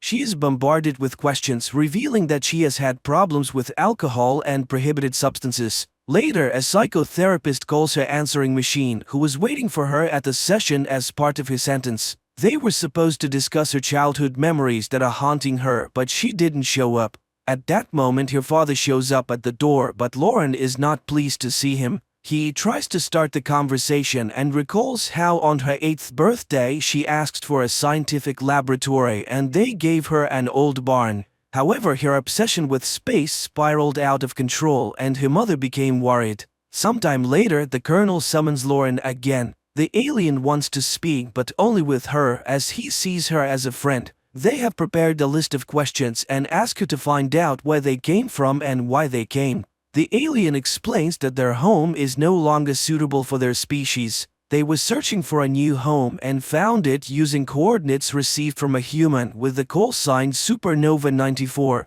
From that same human, the aliens learned all the strengths and weaknesses of humans. The alien asks the military to leave, and Lauren admits that the tree will soon destroy everything as it is harming the planet. The alien then says that humans will not be able to stop them because they are used to fighting and they have abilities. And here Santiago starts acting strangely. He drops his suitcase and begins to unzip his protective suit. The military personnel try to contain him, but they cannot do anything. The man falls to the ground and tears the hose from the mask of a soldier who was trying to help him. The soldier removes his useless mask and dies. Then one of the soldiers suggests shooting the alien, and just then they are hit by a sound attack that drives them crazy and they open fire on each other. One of the survivors takes stunned Lauren away. Later, a fighter jet armed with missiles is sent to the tree. The pilots see a small figure of a person at the base of the tree and receive orders to attack the target.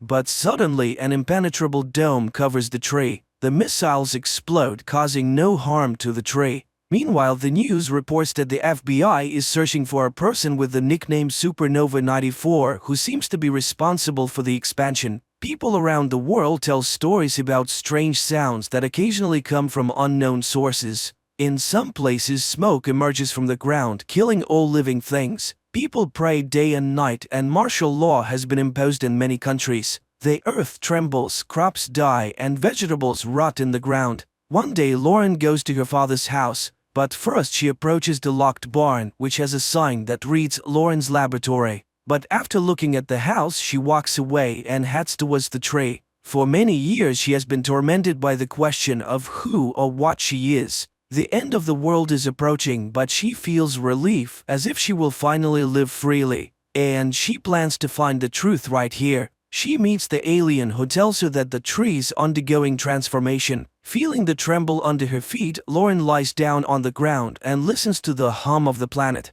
The time has come, new life is growing, and all of this has happened because of her. And finally, Lauren remembers the day when her father brought her to a secret base where an unidentified flying object had been brought down. Her father left her to wait in the corridor. Bored, she wandered through the rooms, listening to her father being instructed about a powerful and hostile creature that had tried to plant something before it was shot down by the military. The girl found the sarcophagus containing the alien and reached out to the glass. Suddenly, the creature reached out and touched the glass from the other side. She screamed in terror, not understanding what strange thing was happening to her, causing her to lose consciousness. The frightened guard found her and took her to her father. But the girl looked healthy and left with her father. Only from that day on, Lauren hasn't been quite herself. She draws super complex designs of interstellar ships and writes incomprehensible formulas. At school, she constantly gets in trouble, skillfully manipulating not only her classmates but also her teachers, calling herself an alien who wants to go home. And one day, Lauren tunes a transmitter she has built and contacts a distant planet, taking the call sign Supernova 94. Her parents are horrified and forbid her from entering the laboratory. Lauren smashes toys, draws on walls, and tells her mother the date of her death. It is then that her father learns of her new DNA. The girl seems to be changing, becoming something other than human. Adult Lauren sobs in horror at her discovery, but the alien welcomes her home and she remembers telling the distant planet all about Earth. Meanwhile, mysterious X-shaped objects begin to appear all over the planet. They emerge everywhere, in forests and cities, deserts and mountains. And one day they suddenly explode, spreading black smoke that kills all life around them. And no one can hide or survive as the roots have already penetrated the entire Earth. The planet is no longer suitable for the human race. All earthly species and plants have been extinct. The evolution of a new species has begun, and Lauren's journey has come to an end. She's finally home. And this is where the movie ends.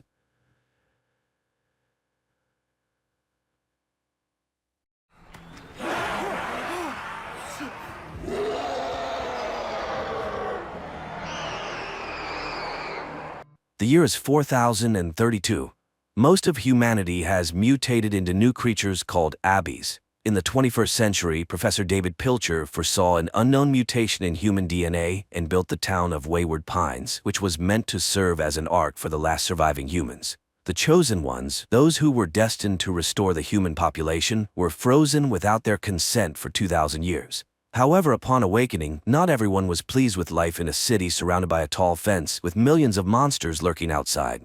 Dr. Theo Yedlin is on vacation at the beach. In a bar, he strikes up a conversation with a stranger who, at first glance, doesn't raise any suspicion. But the casual chat ends strangely. Yedlin wakes up several years later to find himself in the town of Wayward Pines. On his way to the hospital, accompanied by a group of strangers, Theo manages to escape. He seeks help at the first house he finds, hoping to call the police. But as he observes the strange behavior of the homeowners, Theo begins to doubt if he's doing the right thing. The police do respond to Yedlin's call, but instead of offering help, they return him to the hands of the strangers. They take Theo to the hospital, and after telling him a story about a government experiment, the people in black ask him to work for the good of society. The kidnappers ask Theo to save a patient who is extremely important to them. After examining the girl, Yedlin promises to do everything possible and instructs them to prepare the operating room while he assesses the seriousness of her injuries. Theo's patient turns out to be Kate. While the doctor operates on the girl, Carrie reports to Jason about losses within the ranks of the first generation. Looking at a photo of his rival, the dictator realizes that as long as Ben is free, their movement in the city are in danger. This is confirmed by Megan, who appears in the room. She reminds him of Pilcher's main rule: clear laws, strict punishment. Theo visits his patient, and she tries to tell him what's really going on. But Carrie doesn't allow the doctor to listen to Kate and instead urges him to take a break. While walking through the town, Theo witnesses soldiers separating a woman from her young son. The doctor tries to intervene but is once again prevented from understanding what's going on and is forced to walk away.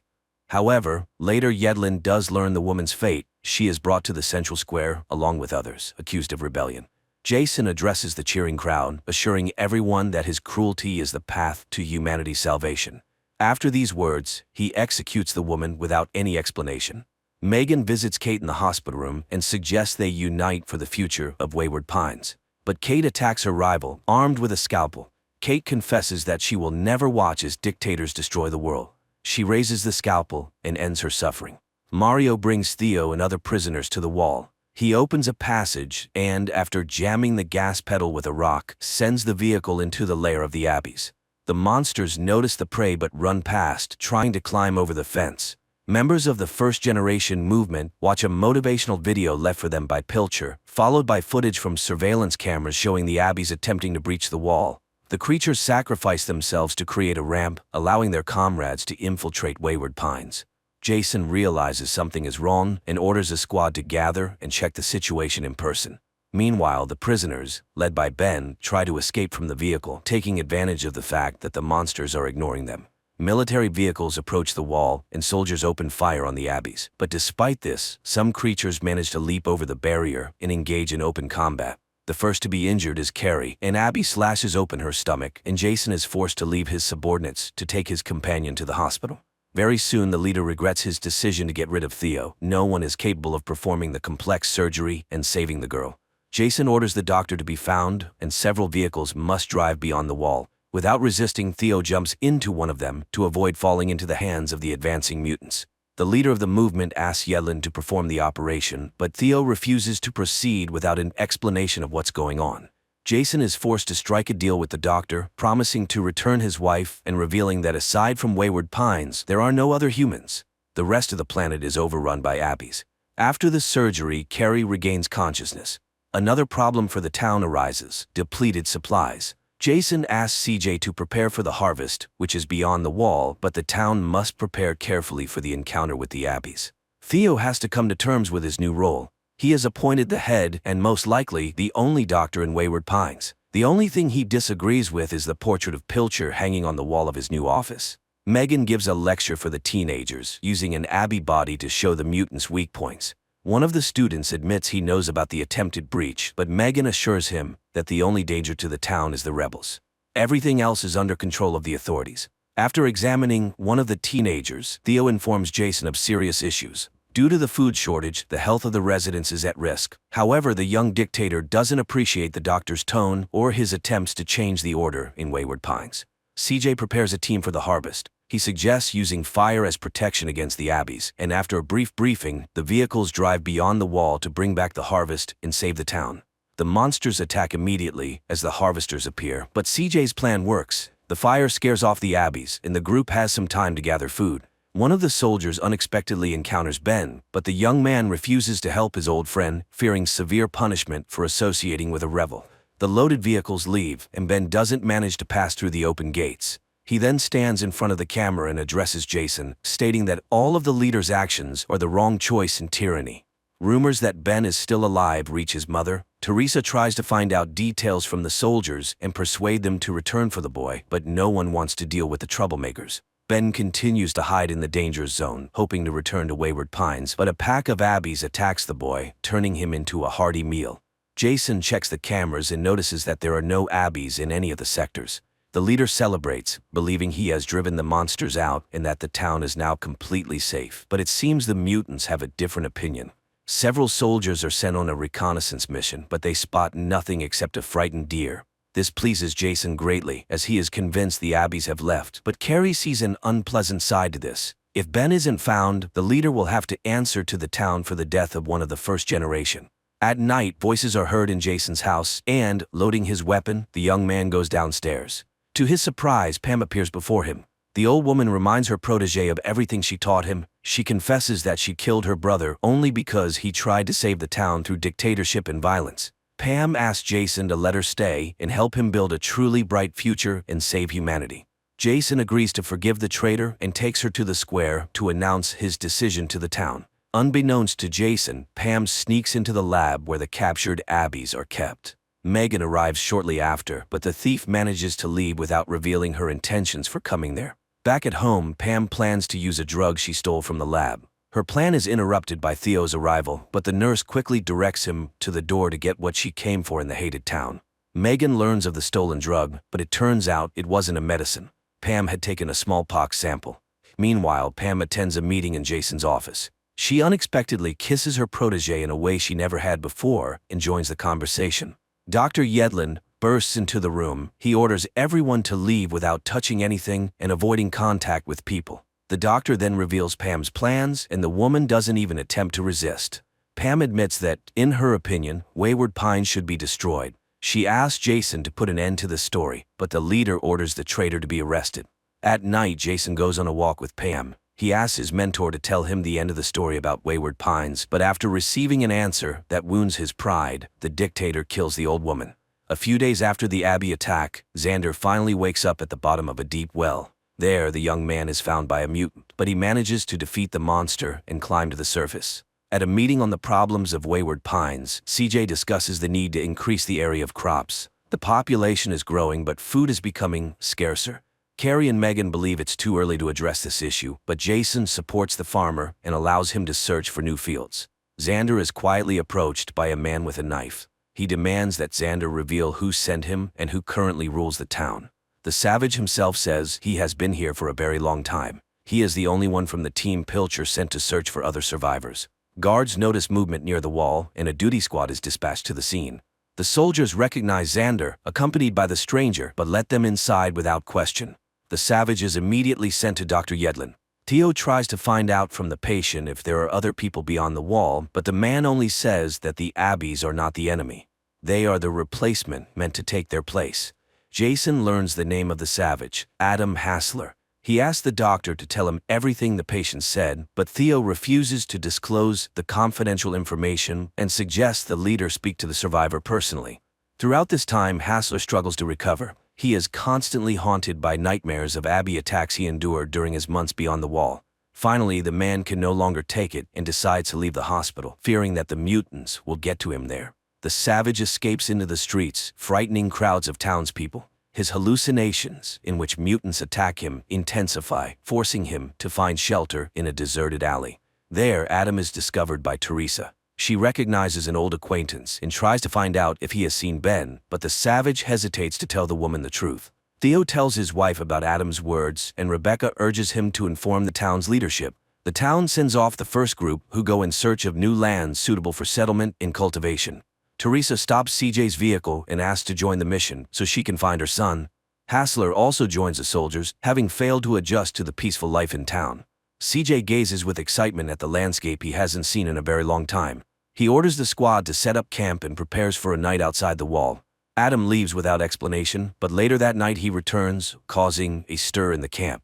Hearing the commotion, Rachel wakes up and the soldiers part to reveal what the savage has brought. On the ground lies a covered body, and even before she removes the covering, it becomes clear that Ben is underneath it. Rebecca brings Lucy, the girl she's trying to protect from the harsh rules of Wayward Pines, into her home. Upon learning that the girl is to be placed in the breeding program, Theo becomes furious and supports his wife's decision. Frank, Lucy's brother, feels responsible for her rule-breaking. He escapes from the academy and goes for an evening walk, but in the city center he faces a greater shock, and Abby appears on the town's carousel. The mutant stands tall before the boy, and this is caught on surveillance cameras. Jason orders the main streets to be cordoned off and makes sure no one finds out what's happening. Several armed men come to the boy's aid, but Carrie asks the leader not to destroy this creature. It is the first female Abby they have encountered. Despite attempts to keep the incident a secret, Frank becomes a school hero. Megan studies the new creature and reports to the leadership about the behavioral differences. According to the scientist, the female is much calmer than her counterparts, and the other captive Abbeys have also become more peaceful since her arrival. The doctor also shows the Abby's palm. It bears a strange pattern, unlike any scars. Megan believes this pattern might help them learn more about the mutants and eventually eradicate them. A search of the city yields no results. No other creatures are found, nor are there any breaches in the wall. No one can explain how the female managed to enter the city or why she did so. The only explanation that comes to Jason's mind is that the Abbeys may have accomplices among the population. Jason turns to Rebecca for help. She designed the city and may know the way the Abbey got inside. Upon learning that a new Abbey has appeared in the lab, Theo requests access to the research. Carrie agrees, but she warns the doctor that not all group members will like this. Naturally, Carrie is referring to Megan. The scientist makes every effort to appear satisfied with the doctor's presence, but she disobeys all of Yedlin's orders and conducts experiments that could harm the mutant. The Abbeys have quickly learned the lesson with fire. After making torches, they surround the cornfield and set it ablaze. The creature in the lab at that moment feels everything that is happening to its pack. Several years before the current events, unaware that a human invasion is imminent, the Abbey tribe enjoys a peaceful life deep in the forest. But suddenly a helicopter appears over the mutants' camp, and most of the tribe is wiped out. Only a few survive, with no other choice but to seek revenge. In the city, a siren blares, and panic begins. At the same time, the Abbeys set another field on fire, knowing that by doing this, they are depriving humans of any chance of survival. Adam is the first to notice the mutants approaching. He raises the alarm and orders the squad to move to a safe place, but it's already too late. The first creatures infiltrate the camp, and one of them attacks Teresa. Megan, unaware of anything, works on reports in the lab. She is only distracted when the Abbeys start banging on their cages, and the close proximity no longer feels safe. Theo learns that the food fields are burning. At that moment, Carrie arrives and asks the doctor to return to the hospital and prepare for a difficult night. Jason sends out several dozen vehicles, all civilian men, or to extinguish the fields, while the military protects them from Abbey attacks. Realizing how this will end, Theo orders his colleagues to prepare all available beds and be ready to receive not tens but hundreds of patients. The battlefield truly becomes a nightmare. The Abbeys are far more clever and resourceful. There's no one left to extinguish the fields. Soldiers fall before they can even reach them, suffering severe injuries from the mutants. Within an hour, the hospital turns into chaos. The screams of patients mix with the bustle of medical staff who are not prepared for such an onslaught. Theo tries to help everyone, but he cannot save them all, and many patients die in the hands of frightened interns. CJ recounts how the Abbeys attack the camp and everyone trying to extinguish the fire. But Carrie and Megan don't believe the farmer's words. They are convinced the mutants have no intelligence and thus could not have had a plan. Jason sides with the women. He is more concerned about the fate of the harvest, but CJ has no good news. All the fields have been burned, and in less than 6 weeks the city will fall to starvation. The food shortage is not the only threat. Theo informs the leader that there is a critical shortage of medicine, and soon people will begin to die from simple colds or minor cuts. Yedlin doesn't hold back in his critique, saying that Pilcher was an idiot. In creating his own world, he failed to consider the basics. Jason's thoughts are interrupted by news that around 100 Abbeys have gathered near the wall. Despite the obvious situation, the leader refuses to admit that the mutants are evolving and the advantage has long been on their side. Teresa spends several hours in intensive care, but her heart gives out, and the last thing the woman sees is her son and husband, with whom she will finally reunite. Megan performs an MRI on the Abbey, and looking at the monitor, Theo sees a surprising result. The part of the brain responsible for thinking and problem-solving is twice the size of a human's.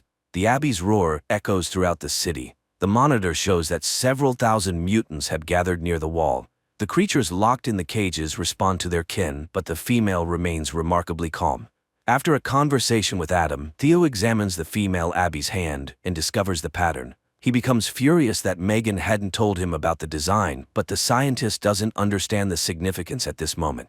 The doctor asks Megan not to interfere while he tries to establish contact with the Abbey. In Theo's opinion, it's the only way to find out what the mutants want and save the city. Yedlin shows the mutants several cards with pictures and tries to explain their meaning. CJ had been one of those who woke up from cryosleep every 100 years to observe changes on Earth. During one such outing, the botanist met a strange young man. He still resembled a human, but had peculiar features. The stranger rambled, ate raw fish, and suffered from unknown ailments. CJ couldn't shake the new companion. The young man demanded to be taken with him and cared for. To avoid risking the others, CJ eliminated the threat. Theo asked Megan to offer the Abbey a treat, but the mutant points towards its kin. This confirms the doctor's theory. She is not just an intelligent creature. She is a leader who cares for her pack. Adam bursts into the lab, demanding that the scientists release the female. He claims that she is the leader of the Abbeys, and her followers are gathering near the wall, ready to do anything to save their leader. A heated argument erupts among the group. Megan is convinced that Adam is overestimating the importance of the mutant, while Theo believes the leader's presence could help them negotiate with the creatures and save the city. Memories take CJ back to the day he woke up and roused the others. Pilcher, the founder of the project, was confident that mutations had ended several hundred years ago and that they were now facing only an empty, uninhabited Earth. But the scientist was wrong. The first walk in the forest revealed strange creatures vaguely resembling humans. Pilcher didn't even attempt to make contact. He also refused to return to cryosleep and slumber for several more centuries. The only thing that occurred to the professor was to declare the mutants enemies, build a city, and fence it off with a tall, electrified wall. Theo tries to communicate with the female Abbey, but Jason arrives at the lab. Like Megan and his predecessor, Pilcher, the leader of the first generation, refuses to seek a peaceful solution, convinced that the remaining humans will prevail against the thousands of creatures at the fence. The argument goes in circles, but Yedlin reminds everyone that the lives of all the city's residents are at stake.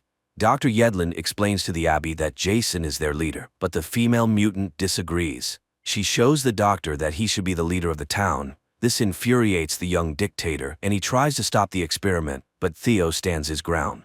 Signaling that he means no harm, Theo unlocks the cage of a male Abbey and tries to enter, but the aggressive mutant doesn't share the doctor's optimism and grabs his arm. On one hand, this frightens everyone present, but on the other, they see the female giving a signal, and the monsters obey her. In Theo's opinion, everything went perfectly, but Jason thinks otherwise. Before the leader's eyes, he kills the males and plans to eliminate her as well. Theo wrestles the gun from the madman, and Carrie tries to convince him not to argue with the others. She asks her friend to leave and think things over while the doctor continues his experiments. Megan notices a crimson puddle beneath her and feels unwell. The last thing she sees is the freed female Abbey behind her. At the moment when Theo was unlocking the code, the creature memorized the combination and easily repeated it. The city's residents are assured that nothing dangerous is happening and that they can continue their normal lives. But Theo returns to the lab and realizes that things are far from normal. He discovers Megan's body in the empty cage of the female Abby. At the same time, the mutant sneaks towards the exit. Jason arrives at the scene. He orders the building to be searched, unwilling to admit that he is responsible for what happened. The soldiers search every corner of the hospital, including the underground passages, but it's already pointless. The mutant is running through the forest, making her way to her kind. Suddenly, the Abby slips off a cliff, but she manages to collect herself and lands unharmed. Dr. Yedlin insists that they must warn the townspeople. If the female Abby reaches the exit, she will likely open it for thousands of her kin. But Jason stubbornly holds his ground. He plans to send unarmed townsfolk to search for the creature and fight the other Abbeys. The town's school children are locked in the school building. The other residents are also informed of the Abby's escape and are ordered to lock themselves in their homes to avoid encountering the creature. The Abby hides in the forest and notices Frank and Lucy walking by. She also sees a couple in love, but she doesn't attack the teenagers, trying to avoid detection. After this, the monster heads straight for the city and attacks one of the soldiers who participated in the hunt. The scream of the unfortunate soldier echoes throughout Wayward Pines, warning the residents of the danger. The Abby takes the body of its victim with it. Soldiers spot the Abby on the rooftops of houses.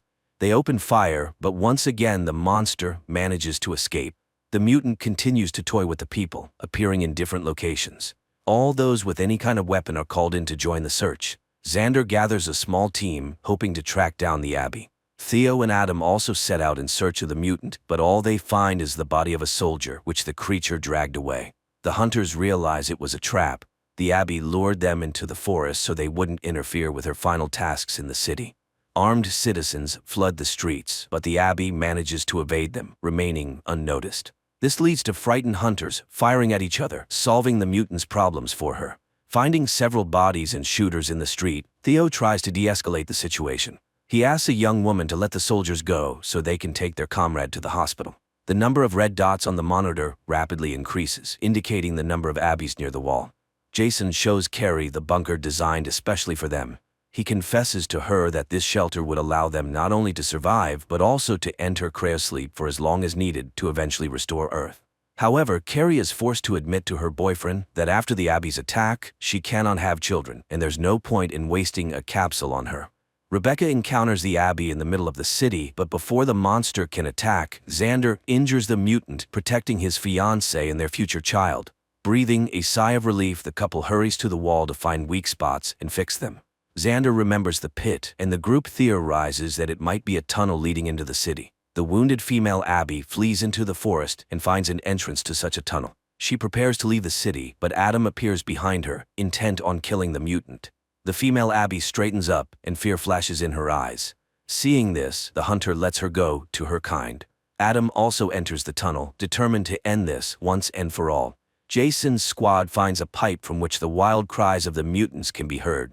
The leader orders the passage to be blown up, hoping this will stop the wild mutants. Adam manages to escape from the other side of the tunnel, but there, he is met by a crowd of wild, hungry Abbeys.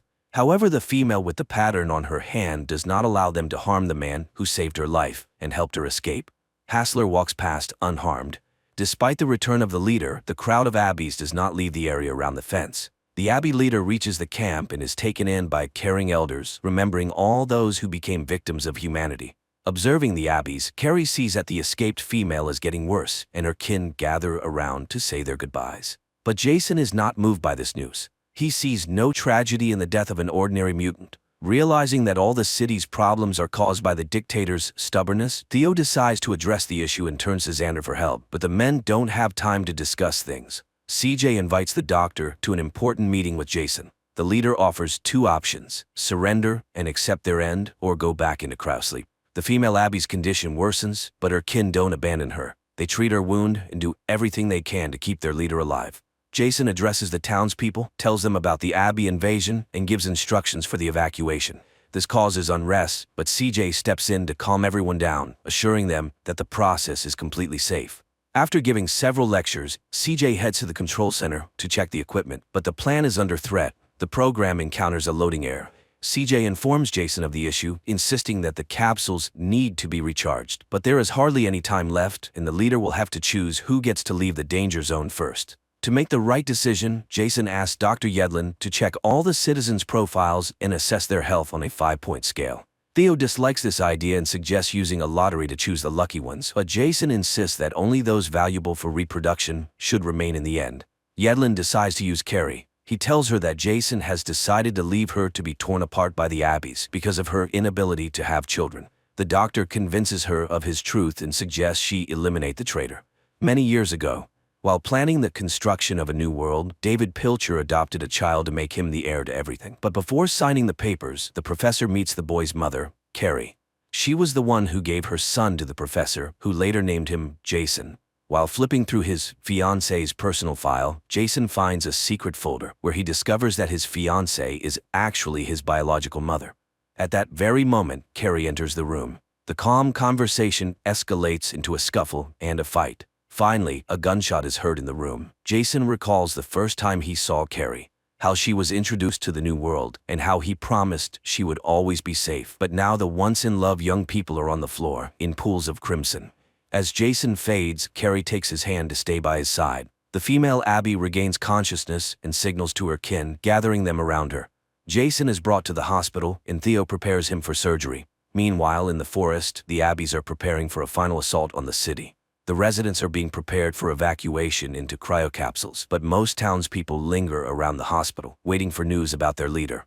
After several hours of surgery, Theo announces Jason's death to everyone. The doctor assures the people that the plan remains unchanged. They will all be saved soon. CJ hands Dr. Yedlin the list Jason had made. He suggests following the old plan to avoid panic and save precious time. Registration for the capsules begins, and the first to enter are women and children. Those not on the first list are asked to wait at home for their turn, but many suspect they will never be called. Even among the children, there are excess. One of these extras is Frank, who had once openly told Theo that he didn't want to have children. Xander also doesn't receive an invitation. He realizes this is Yedlin's personal revenge for taking his wife. The closer the Abbeys get to the fence, the more aggressive they become. Their movements are watched by the female leader, standing above the rest. Watching the screen, Theo realizes that the fence is on the verge of being breached. The doctor decides to record one last message for future generations in which he urges humanity not to repeat David Pilcher's experiments. Such endeavors only lead to dire consequences. To somehow fix the situation, Dr. Yedlin plans to inject himself with 3 strains of dangerous viruses involuntarily surrendered to the Abbeys. This is how he intends to wipe out the terrible mutant species. Those who didn't get a place in the capsules begin to panic and search for alternative ways out. Riots break out in the city. Only Xander and Frank calmly accept their fate, sitting in a small street bar. Theo arrives to pick up the boys and take them to the departure point, but the road is blocked by 2 young men with a burning bottle and a firm decision to steal the car. Xander manages to calm the boys down, and the group leaves. On the way, Theo picks up another passenger, his intern Arlene. Yedlin returns to the lab to inject himself with the virus strains and head for the wall. But there he is met by Carrie, who asks to take on this mission herself. After Jason's death and the news that he was her son, she no longer wants to run from her fate. Learning that she has already injected herself with the viruses, Theo agrees to leave with the others. As a parting gesture, he gives her one more vial, which will numb her pain during the encounter with the Abbeys. Before the capsules are launched, Theo wishes the travelers a safe journey. He admits that he doesn't know what awaits them in the future, but hopes it will be better than the present. People take their places as the city slowly comes to a standstill in the face of danger. CJ is supposed to be the last to take his place, but his capsule malfunctions and the man sees his wife, who has been dead for several hundred years. Nevertheless, CJ decides to stay behind, hoping that one day he can change the world. Carrie opens the wall and steps outside the city, into the land where the Abbeys will live for many centuries. And so the series ends.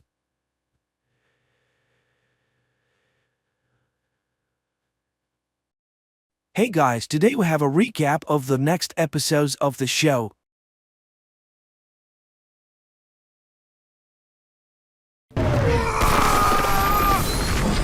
Magne and Vidar are lying unconscious on the pier when an ambulance pulls up. One of the paramedics rushes to Magne with a defibrillator and begins to administer aid. After receiving the shock, Magne instantly regains consciousness and emits a powerful wave that throws the man several meters away.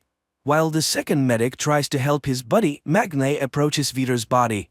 Vidar opens his eyes and whispers the words of a threat. Magne will die before the new moon comes. The lad runs away. At this time in the nursing home, one of the residents, Wotan Wagner, complains to the orderly Halvor about the broken wheelchair. Magne runs into the mountains. He is still shaken by the battle and turns to the bird flying above, blaming it for everything that has happened to him. Suddenly, Magne finds himself in the netherworld, and before him stands the ancient sorceress Volva, who takes the form of Isolde. She reminds him that he must now obtain weapons and find friends, for the other gods will surely come to his aid. Volva asks him not to come here because the giants might kill her too. Then she scoops up something from the glowing bowl and blows it in the guy's face. Magne is immediately alone on the mountain. Annoyed, Vidar rushes to his house and tells Ren and Saxa about the battle that took place. In the meantime, a group of young people are hanging out at a table in a street cafe when Magne comes running to them looking for the cashier. No one knows where she is, but everyone raves about Laurid's speech at the feast. Fjord then returns home and announces that he has not killed Gry. Not only that, he's going to leave home and live with the girl he loves. The boy does not want to take part in the coming battle. When he arrives at Gry's house, he announces his separation from his family. Magne reminds Lauritz of the stories of Ragnarok, but the brother does not take these ancient stories seriously. To prove his new identity, Magne bends a metal bat in front of his brother. Lauritz asks for time to think over what he has said. The next day, the head of the Edda police appears on TV and announces that an investigation has begun into Utul Industries, for which a well-known expert is coming to town. Lauritz is watching the broadcast, devouring food. Suddenly, Turid arrives, and she's surprised by his son's voraciousness. In his room, Magne observes an obvious change in his appearance. His muscles are getting bigger and he's getting even stronger. Later, Turid invites the boys to celebrate their father's birthday and shows them a photo of them together. The family goes to their father's grave, where Lauritz makes the statement that the father would obviously be proud of a son who looks like a woman and uses makeup. Here, Magne looks like his father, but Lauritz looks like he's from a different family. Turid smoothes over the unpleasant conversation. On their way home, they meet Erich, and he informs them that by the school board's decision, Magne can return to school. At that moment, Turid asks for help. The car won't start. So Magne pushes the car to the car repair shop, where they are greeted by Harry, the mechanic. And there, Magne gets a clue where he can get the hammer. In the meantime, Vidar is watching a report on TV about the barrels found, while the women take the ancient weapon down. Saxa is annoyed by her refusal to take her in, since she is a member of the family. Agreeing to this, Vidar takes her to the factory and shows her the production when suddenly police arrive. Vidar acts arrogant and defiant, but the girl smooths over her father's behavior at a crucial moment, apologizing for the problems she has caused and promising to do everything she can to solve them. Her father has to admit that she's right. Meanwhile, Magne makes a drawing of Thor's hammer. Turid in the meantime comes to the store and apologizes to Venke for the words she spoke, and the woman asks her to inform his son that he will meet the god on the bridge, for which he must remember Volva's ancient prophecy. Hearing these words, Magne runs to the bridge. He memorizes the first words of the prophecy and tries to read them to passers-by. But everyone just passes by, except Iman, who takes Wotan out for a walk. Magne reads a few lines and the girl continues the text. They go home to Magne and the girl tells him how Wenke activated her powers, saying she was special. Then she tells him to find the chief warrior and help him. Meanwhile, Lauritz arrives at the grill cafe and meets the waiter. He unmistakably identifies the guy as gay and shows his sympathy. Meanwhile, Magne tries to find out about Iman's powers, but the girl can't recall anything supernatural. Back at home, Lauritz shares his hopes with his mother and informs her that young people are coming over tonight to have a party. At this moment, they hear very distinctive noises from Magne's room. Mother and son smile. Apparently, Magne has found himself a girlfriend. But it turns out that the boy, demonstrating his strength, has to put Iman on a chair and lift her up with one hand while she bangs on the ceiling and screams. In the evening, fun reigns in the turret house, to which Gry and Fjord also come. And Iman finally finds her power. She can make anyone do what she wants. And she demonstrates it on one of the guys who, at her command, brings her a drink by moving on his knees. She seems to be the embodiment of the goddess of love and fertility, Freya. Laurit's new mate never arrives, and the distraught lad complains to his mother, he's just ugly. Tipsa Turret reveals the truth to her son. In the morning, Iman and Magne arrive at the workshop, and the girl uses her powers to force Harry to make a hammer from Magne's drawing. In the meantime, Turret goes to Vidar and confesses to him that on the one night they once spent together, she became pregnant. And now is the time when Lauritz needs a man's support very much. And Vidar, thanks to woman. In the evening, on his way home, Magne sees Vidar embracing Lauritz. At night, Turret tries to justify herself to Lauritz. She has never regretted giving birth to him, and she won't mind if the boy gets to know his real father better, which Magne dislikes very much. In Jotunheim, Ran trains with her fighting bow, reminding Saxa of her spear. But the girl is completely immersed in the business of the factory. At this point, Vidar informs her of his newfound son, which causes Ran to object. Giants cannot have children by mortals, but Vidar cites fate. And Magne breaks the news to Iman. He then learns that the girl was born in Sri Lanka but grew up in a Norwegian family. She boasts that she can get anything she wants with her powers, which provokes Magne's condemnation. The powers were not given to get new clothes or cheat shopkeepers. At this point, Harry brings the hammer.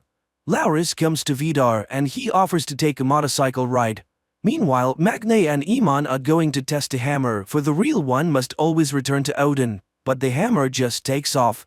Making a stop in the mountain, Vidar tries to ferret out something about Magne, but Lauritz gets it right away. Magne retrieves his hammer but cannot understand why it does not work. Meanwhile, Saxa continues to investigate the company's affairs and makes a statement to reporters. Meanwhile, a company of young people are sitting in a grill bar and watching the news. The guys are shocked by the admission that it's dangerous to drink tap water because that's what they were drinking. Fjord hears Saxa's apology and leaves.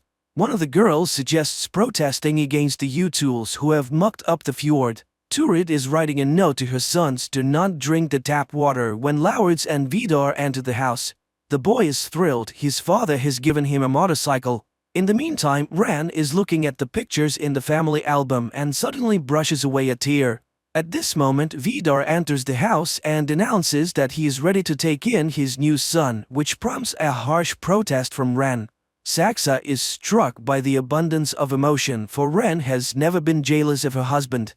In the evening, Magne goes to the grill bar and Saxa arrives there as well. Seeing her, the guy pulls out a knife, but the girl just provokes him. At the end of their conversation, they come to the conclusion that their families have lost their minds. Cisterns of drinking water arrive in Edda, and Fjord receives an invitation from Ran to talk. The woman has arrived at Gry's house and is waiting outside. He listens to his mother's account about the changes in the family and refuses to call Ran his mother. They are merely feigning their relationship. He has no intention of going back and wants nothing to do with the firm. Angry, Ran sees the Sayer family and tries to run them over with her car. But Magne manages to react and pushes his loved ones away.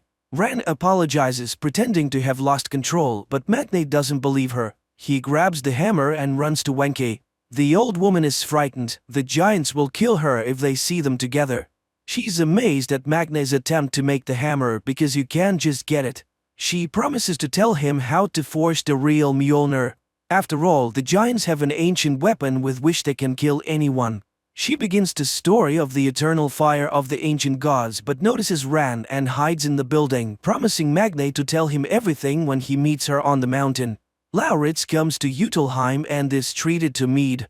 Vidar tells him that the lad is not human and gives him the heart of a deer he has harvested for him. Lauritz eats the meat and visions of ancient giants flash before him. Vidar grabs his hand and shoves it into the fire. The boy screams, but as he pulls his hand out, the burn disappears right before his eyes. He is now invulnerable. Ran sees this and becomes enraged. While the spouses are quarreling, Lauritz goes to the bathroom and after washing his face sees in the mirror the ancient scoffer, half-brother of Odin and father of the serpent Midgardsorm, Loki.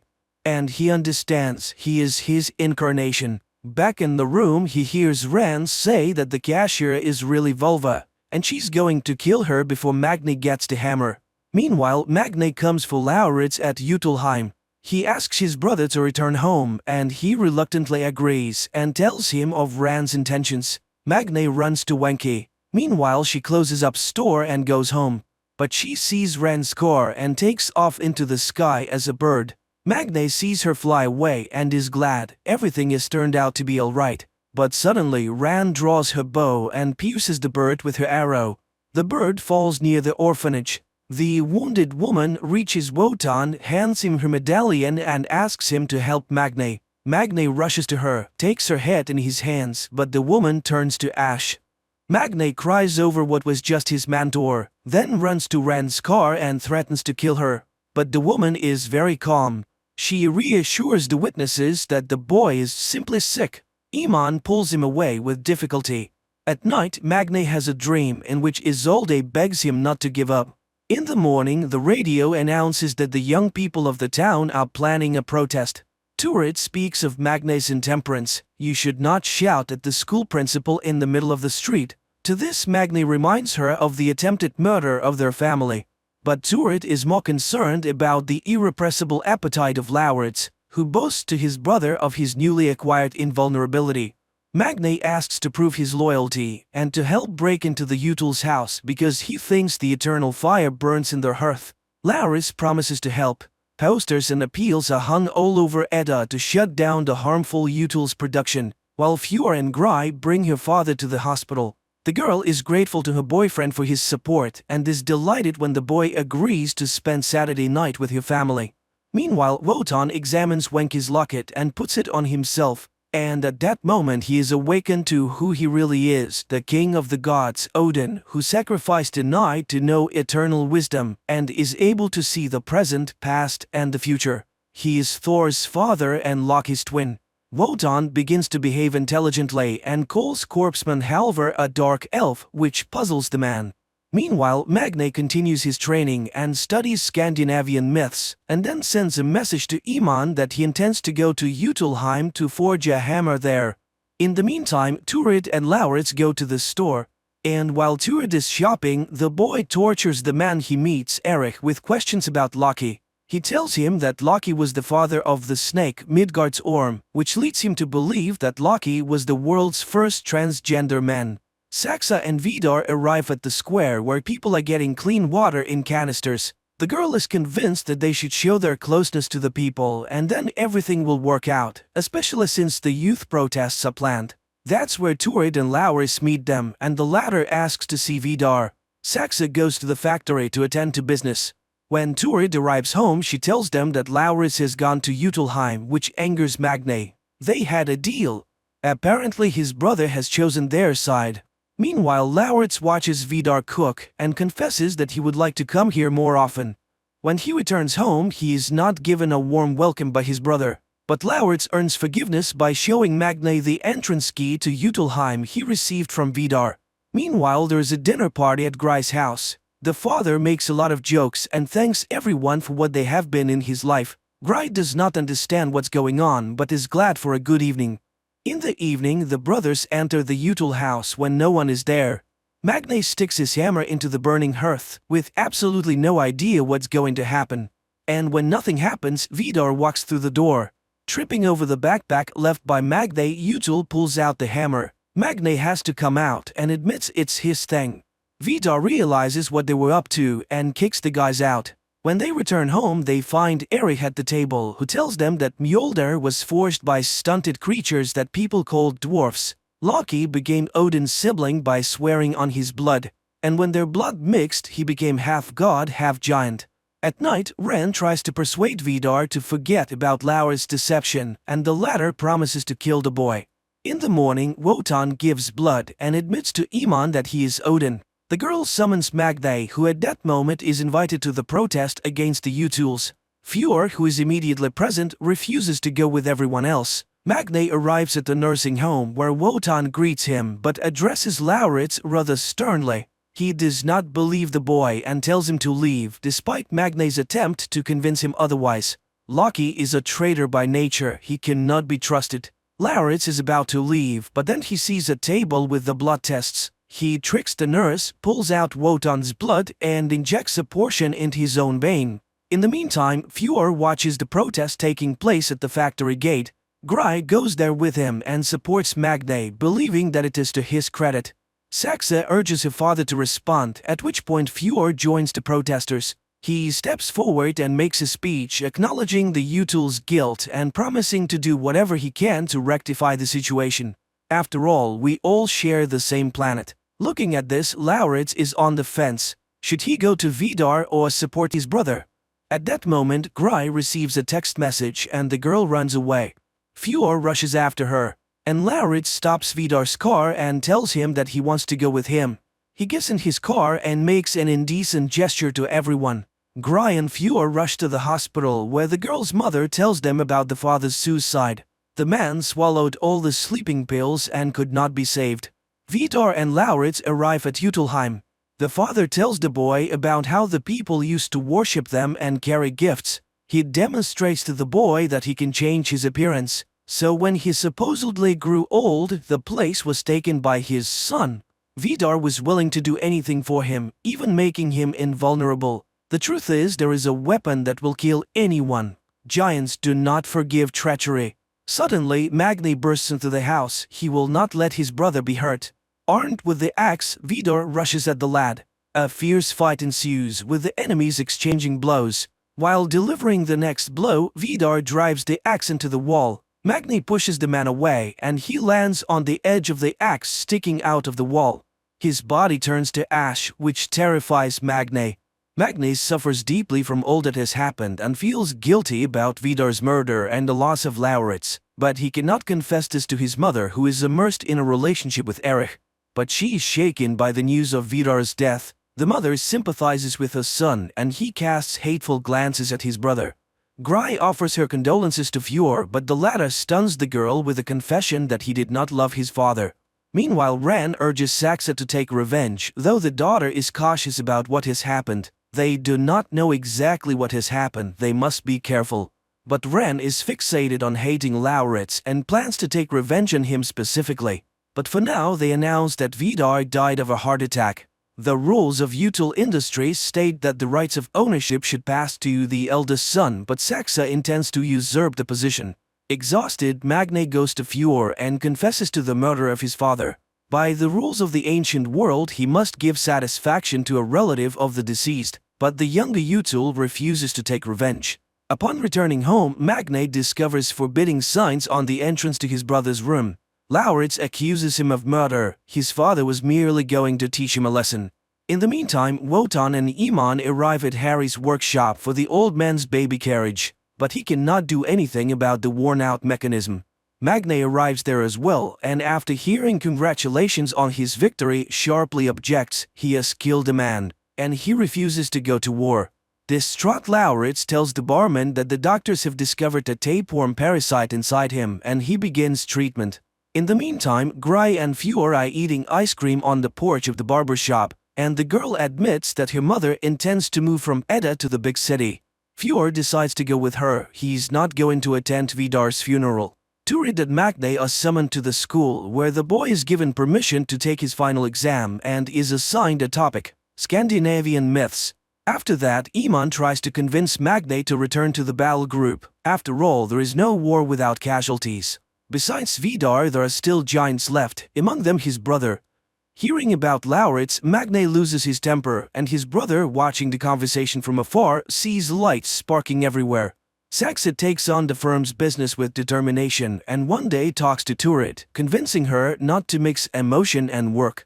Satisfied, the woman thanks the girl for her understanding. Furious, Iman goes to the sports club, where she notices Harry. The girl challenges him to a fight. The guy dismisses it with a joke. Iman gives him a good kicking, but falling down and swallowing blood, the boy gets up again and again. He never gives up. Later, Iman leads him to the old man. She has found the fighter. Apparently, his soul used to live in the body of Tyr, a god of war known for his courage and strength, who lost his arm in a battle with the wolf Fenrir, sacrificing himself to save his friends. Meanwhile, the youths discuss a protest against the util factories and invite Magne to participate, not noticing Saxa, who enters the cafe. The guy is uncomfortable in front of her, but he doesn't know how to stop the conversation. It is Saxa herself who does this. Magne apologizes for losing a father and the girl accepts the apology. At home, Lauritz takes his medicine and remembers Vidar bitterly. The mother tries to reconcile the brothers, and while Lauritz agrees to hug his brother, he is twisted in violent pain. The boy is taken to the hospital and the doctors are shocked to see the size of the parasite inside the man. He undergoes surgery but the worm survives. The doctors intend to examine it because they have never seen anything like it before, but Lauritz intends to keep it. That evening, Fjord and Saxa meet in a secluded spot to discuss the matter. Fjord speaks of Magne's guilt and of his intention to leave with Gry. His sister accuses him of cowardice and she leaves. The day of Vidar's funeral arrives. Magne announces that he's not going to the funeral, but his mother asks him to do so for Lauritz's sake. At this point, the boy leaves the room. He has changed his image again and now looks very much like his father. Magne runs away, unable to see his brother. He comes to the mountain and asks for his powers. He has killed the man and lost his brother. Receiving no answer, Magne goes to the church, where he's rebuked by Lauritz, who sits in the pew of the Util family. The inhabitants of Edda sing psalms, remembering Vidar, without noticing the storm that is coming upon the city. The priest reads a scripture recalling the son's duty to his father, and this is heard by Fjord, who does come to the funeral. Suddenly there is a thunderclap. Magne prays for his powers to be taken away, and Fjord goes to his father's coffin. And the moment the coffin is carried out of the altar, there is a tremendous thunderclap, and all the panes of glass fly out of the windows. Later, Gry and her mother pack up their belongings. The girl waits for Fjord, but he does not come. Instead, it's Magne who comes to say goodbye to the girl. She then goes up to Fjord's house to fetch him. But suddenly, he refuses to go. There is something more precious than her. Seeing the change in his eyes, Gry runs away and asks her mother to leave quickly. The younger Util goes to the top of the mountain and pulls out the ancient Vidar world axe buried there. The monstrous serpent Midgardsorm is the spawn of Loki. Thor defeats the serpent in the last battle of Ragnarok. Magne wakens from a terrible dream. Isolde looks at him with a reproachful look. He falls down the stairs, he cannot see a thing. Turid brings him his spectacles. Magne understands what has happened. The strength has failed him. That same morning, Saxa admonishes Ren. The woman is abusing alcohol, and Ren wonders whether the girl is indifferent to Vidar's death. The girl nods in agreement. She does not feel anything. She hurries to the factory, but when she enters the floor, she finds Fjord at the desk. He has assumed the duties of the supervisor according to the statute. He exposes Saxa and removes the photo with Gry. Magne goes to Wotan, but he chases the weakling away. Neither Iman nor Harry recognize him anymore. Grieving Lauritz goes to Utilheim, where Rand demands his key back and confirms that Vidar intended to kill him. Meanwhile, Magne is preparing for the exam when Erich makes a remark. The guy puts too much emphasis on this story everyone already knows. It would be much better if you looked at those events from a modern perspective. Magne objects. If good triumphs over evil, it becomes evil itself. Erich is pleased. The moral of the myths is very interesting stuff. At this point, Iman discovers her English grades and becomes indignant. Her language skills are perfect. The grades are all wrong. The girl goes to Ran and uses her powers to get her grades corrected. Meanwhile, Turid discovers that Lauritz has some kind of monster in the aquarium which she finds disgusting. Magne learns that Iman has used her powers to change the grades. He reminds her that the powers are not for personal use. But the girl retorts, he's nobody now, and she does not care what he thinks.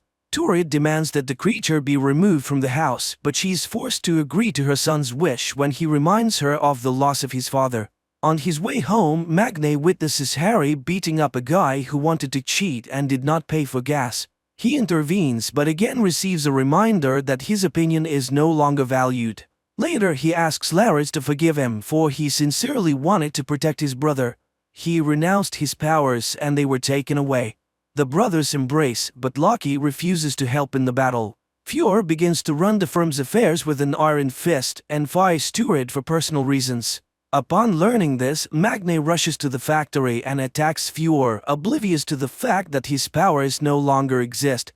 Utul ends up beating him and leaving him lying in the parking lot, telling him he doesn't even deserve to die. The battered lad goes to Wotan and asks for permission to rejoin the ranks of the fighters on the condition that he won't kill, but he's reminded that there is no other way of doing it. After Fjord's return, Ren takes his side, especially since Magne has lost his powers. Now the company is the first priority. Saxa is against the new policy, but nobody listens to her. Magne's new sympathizer Signy urges the guy to keep fighting Util Industries while Saxa convinces Lauritz to vote against Fjord. After all, he's a member of the family. In exchange, she offers him the key to Utilheim and money. In the evening, Lauritz comes to the Utils and Fjord has to greet his brother. Meanwhile, Magne goes for a run and sees the installation of the stone on Isolde's tomb. After dinner, Fjord inquires about Lauritz's expectations. He reminds him that Lauritz is also a giant. Fjord is willing to buy his vote because he has much more money than Saxa does. Ran takes Lauritz home and warns him to stay away from her family. Lauritz scoffs. Even as a bastard, he's related to Vidar, while the others are not really family. The whole thing is a farce to those around them as they are barren. Enraged, Ran follows him into the house and attacks Lauritz. Magne tries to help but to no avail. Ran openly promises to destroy his family for the powers have left Magne, but suddenly Turid comes home and Ran leaves. Magne decides to do what he can to win the war and returns to Wotan to regain his powers. Wotan reminds him that his greatest weapon is Mjolnir, his only chance against the giants. Magne agrees to lie to Lauritz and get the key to Utilheim. The team of warriors go to the Util's factory as Odin reminds them shortly before that they have everything they need to make the hammer, Volva's feather and Ran's arrowhead. At the mention of the dwarf's name, Halvor enters the room. All that remains is to find the eternal flame, which can only be found somewhere in the factory. Once inside, the team goes to the old warehouse, but suddenly they see guards. Wotan, Odin, is summoned to divert their attention while they forge the hammer. The old man comes out into the light and pretends he can't walk. The guards are puzzled, but remembering their orders to guard this building particularly closely, they take the old man to the gatehouse, reporting the incident to Fjord. Harry intends to break the lock on the warehouse, but Magne pulls out the key he snatched from Lauritz, lying that he intends to impress Signy by hanging a protest banner in the Util warehouse. Once inside, the team begins looking for the fire, but there is no such thing in sight. Magne reads the words of the saga and everyone understands there must be a dungeon. It must be nearby, and while Iman stays behind to keep watch, the others descend into the cellar and find the ancient forge with the eternal fire blazing. That's when Fjord arrives at the factory. And while the team is working on the hammer, Iman comes out to fight. Under the blows of the sledgehammer, the ancient iron, the feather and the tip of the giant's weapon are fused together. Meanwhile, upstairs there's a deadly battle, and Iman begins to suffer defeat. Harry asks to finish the job, and he goes up to rescue his friend. All that remains is to chop the hilt, but Halvor has never done such a thing and it comes out too short. But Magne approves of the dwarf's work, cools the finished hammer and hurries upstairs. Harry orders everyone to run and restrains Fjord himself, but the man throwing him back against the door slams it shut, amputating a part of his arm. Iman returns to help, ordering Magne to remove the hammer from the factory. The police arrive and now Halvor goes to them, diverting attention from Magne. The boy gets out of the factory and goes home where he's greeted by his mother and brother congratulating Magne on his birthday, which he has completely forgotten about. The media reports about a break-in at the factory, a protest banner posted, and the arrest of 4 people. Magne admits that he too was part of the group, and contrary to his fears, Turid takes it calmly. Without even unpacking the presents, Magne goes to the mountain and tries to abandon Mjolnir, but the strength never returns. Magne calls Iman, the hammer doesn't work, and she tells him to do whatever it takes to succeed. He returns home where Turid asks the boys to go get burgers. They go to a cafe where Signy approves of the action, and Lauritz tries to get the bartender's attention. At this time there is a report on TV about the impending closure of the Util factories because it has been proven that the production has polluted the environment. In addition, tax evasion has been revealed. Saxa also listens to this report. She tries to rectify the situation and asks for a press conference. Meanwhile, the director of the orphanage fires Iman and Halvor, which provokes protests from the residents. Wotan gives a fiery speech thanking the real heroes and sings the national anthem in their honor. Magne's trying to figure out what to do with Mjolnir when Turid asks her to bring Laurit's things. She's afraid to go into his room because of the horrible pet. Confused, the boy goes into the room and sees a nightmarish worm, a veritable spawn of hell. Lauritz arrives at the cafe where Iman and Harry are resting and catches the bartender in the arms of the expert. The disappointed guy walks away. Meanwhile, Fjord announces that he's moving his production to Asia where governments are more loyal to business. Turid goes to work at the store for the first time that day. Meanwhile, many residents of Edda are afraid that they might lose their jobs and homes. Lauritz, who has given up hope of finding love, feeds his worm while Magne rereads the ancient tales of Thor again and again. And suddenly it hits him. Thor was created by lightning. And then there is a news announcement on TV that the Norwegian government is backing down on closing the U-Tools factories as it realized that it will lead to massive job losses. Besides, the owners have promised to fix the spill. Fjord celebrates his victory while Magne is outraged. His rage electrifies the air around him. He then hears a knocking sound coming from his room. The boy rushes upstairs, sees that the window is open and the hammer is twitching. He picks up Mjolnir, and at that moment Lauritz enters the room too. Lauritz realizes that his brother lied to him. He crafted a weapon that can kill him too. Without answering, Magne goes out into the storm, extends the hammer to the sky, and awakens Mjolnir, holding it in the air until lightning strikes it. His powers return. In Jotunheim, Fjord and Ran learn that Saxa has given the key to Lauritz and punish her for her treachery. After that, they leave to kill the boy. Magne goes to Jotunheim to face Fjord but finds Saxa beaten. She sees the hammer and he suddenly feels sorry for the wounded girl. But she does not tell him anything about her family's intention to kill Lauritz. Meanwhile, Lauritz is home alone and hears the enemies approach the house. Saxa tries to persuade Magne to act together while Lauritz hides in the kitchen. Ran does not notice him. Magne understands Saxa's intentions and Ran hears the sound the worm makes in the room. Thinking she has put Magne's vigilance to sleep, Saxa rushes for the hammer, but Magne is ahead of her and is ready to drop the hammer on her head. Meanwhile, Fjord catches Lauritz. In Jotunheim, a spark flashes between the young men and they grow close. Lauritz begs for mercy and declares that he alone possesses a weapon that can kill Magne. As Fjord and Ren are about to leave, Magne appears on the street and attacks them with the Mjolnir. The hammer hits the U-Tools car and it explodes. Magne picks up Lauritz, who is battered but still alive, and he promises to forgive his brother for deceiving him. In the morning, he carries his creepy pet to the shore of the morass and after kissing it, lets it go free. He wishes his creature to go big and strong and to avenge all his enemies. Ren and Fjord watch this from the shore. The show has had mixed reviews, from good to outright bad. But there's one thing that the viewers agree on: this story is quite compelling. The problem of today, environment, is organically integrated into the plot as one of the key elements of the story. And of course it's impossible to stay indifferent to the views of the harsh but so beautiful Scandinavian nature. Thanks to the high ratings, the show has been reviewed for a third season this year, 2023.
In the remote forests of Washington state, a young man tracks and kills a deer. Children of various ages, smeared with black soot, emerge from the forest accompanied by their father, Ben Cash, who announces, "Today the boy is dead, and in his place is a man."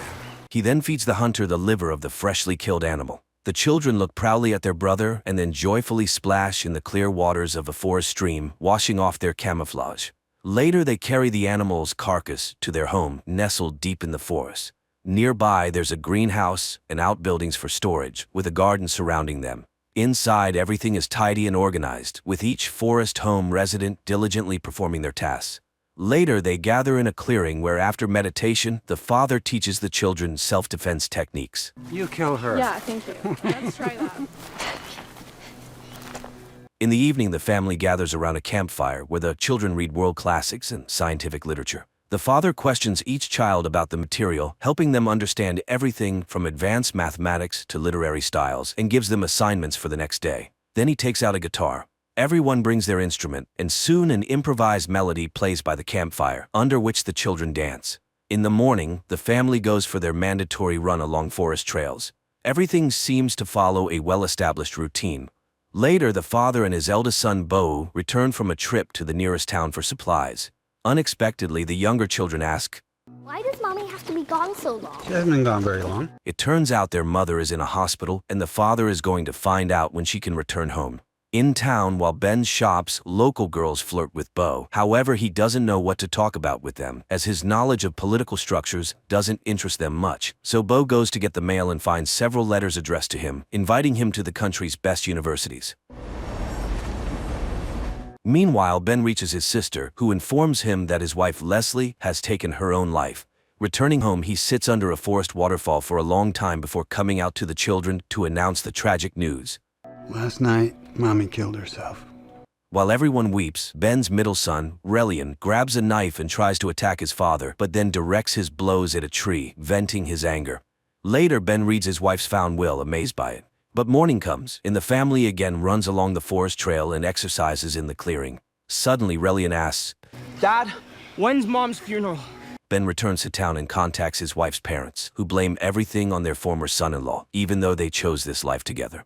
When Leslie got sick, her parents found and paid for the clinic, but nothing helped. I found her will. You are not welcome here. I will have you arrested. However, Leslie's mother informs him that the burial will take place in 5 days. Later, the family discusses what happened. The children understand their grandparents' anger, but cannot allow their mother's will to be disregarded. However, the threat of their father being arrested and them being sent to an orphanage scares them.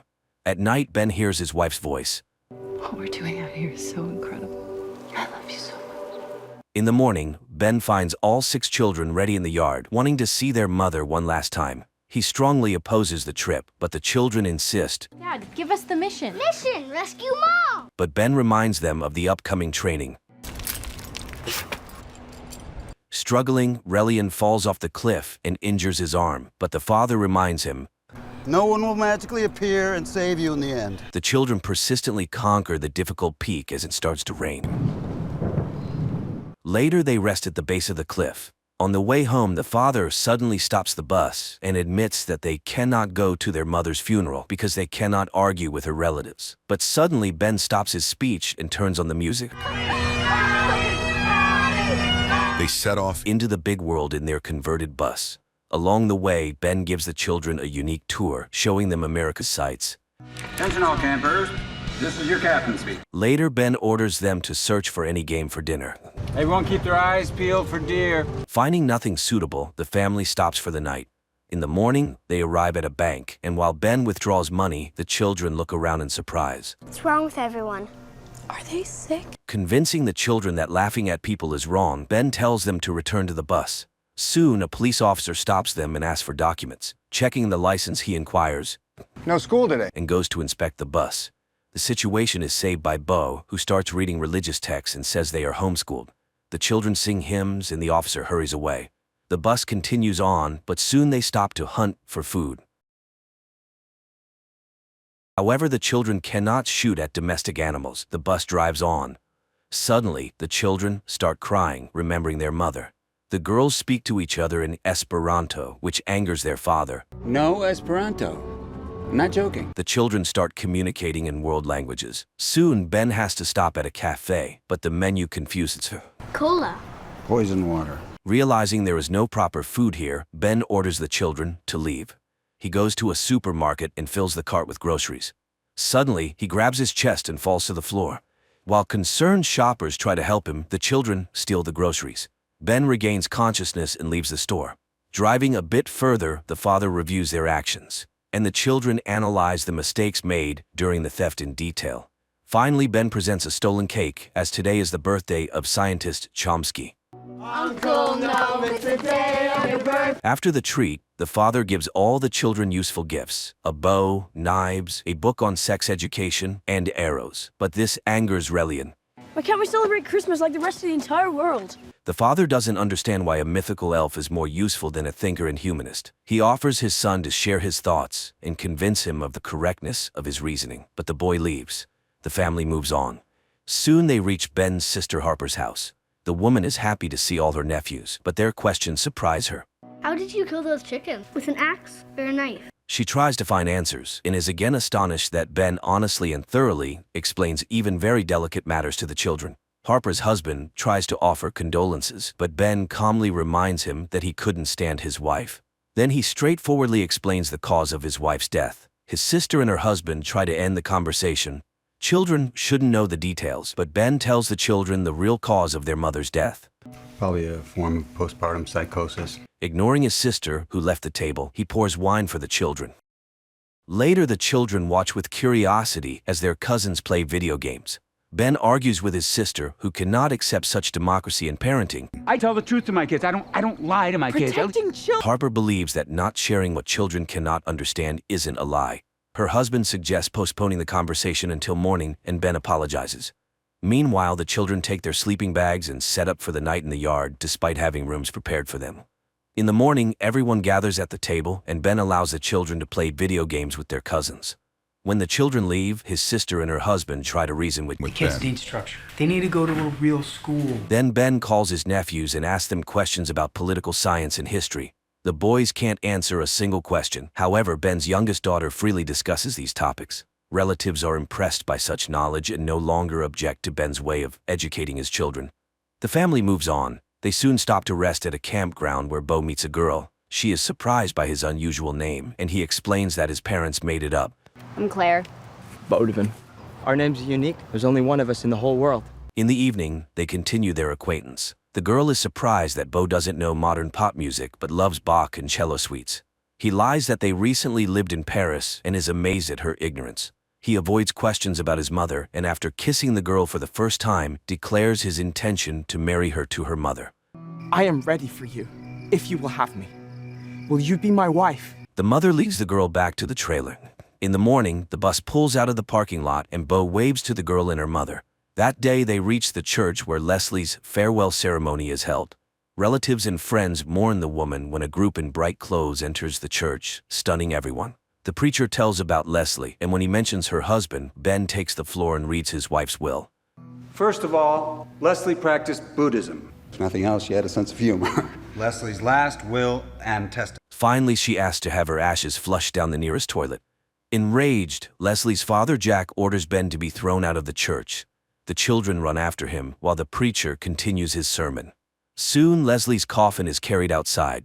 Grandma and Grandpa hug the grandchildren, some of whom they see for the first time. Nevertheless, Jack forbids Ben to go to the cemetery, threatening arrest. Ben orders the children to get in the bus and follows the procession, though the children beg him to stop.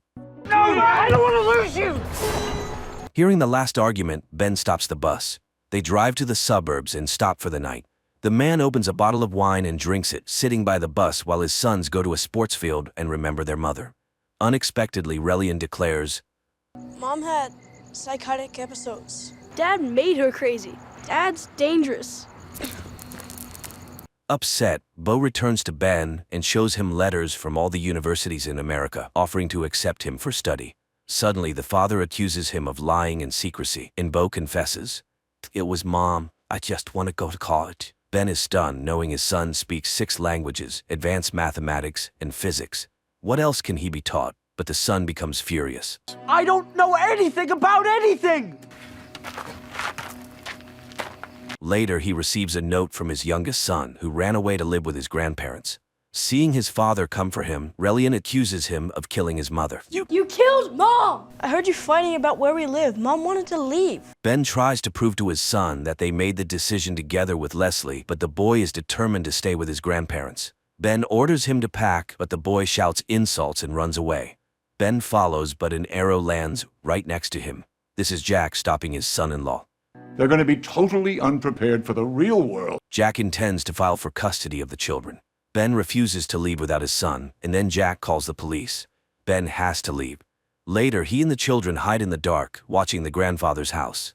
Then they send Vesper to rescue the captive. Unexpectedly, the daughter falls from the roof and crashes. A shocked Ben can't believe it happened. The girl is taken to the hospital. A vertebra is fractured. The doctor is very impressed by her physical condition, but the girl was very lucky. In the morning, Ben brings the children to Leslie's parents' house. He watches them interact with their grandfather. Her mother shows the last letters from her daughter. We created a paradise out of Plato's Republic. I'm going to get better out here. I know I will. Later, Ben tells the children they will stay here, but this causes outrage because this house is the opposite of everything he taught them. However, the father, frightened by Vesper's injury, realizes that his entire life was a beautiful mistake. It was too much, and I knew it. I'll ruin your lives. Ben unloads the children's belongings from the bus and says goodbye to Jack. He promises to arrange the children's lives in the best way. The man drives away. Sitting behind the wheel, he cries, looking at the empty cabin. Reaching a gas station restroom, he shaves off his long-standing beard. At night, he stops by the roadside, lights a campfire, and suddenly hears a voice. Shaved your face. And his children emerge from the bus, having hidden in the luggage compartment. The children want to save their mother and complete the mission, and the father gives in. The family goes to the cemetery and digs up Leslie's coffin, restoring the grave so no one notices the theft.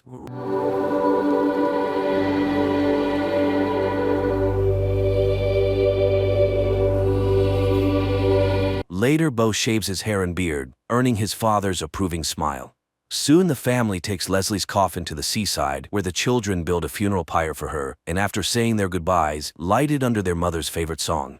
Everyone sings and dances, fulfilling her last wish.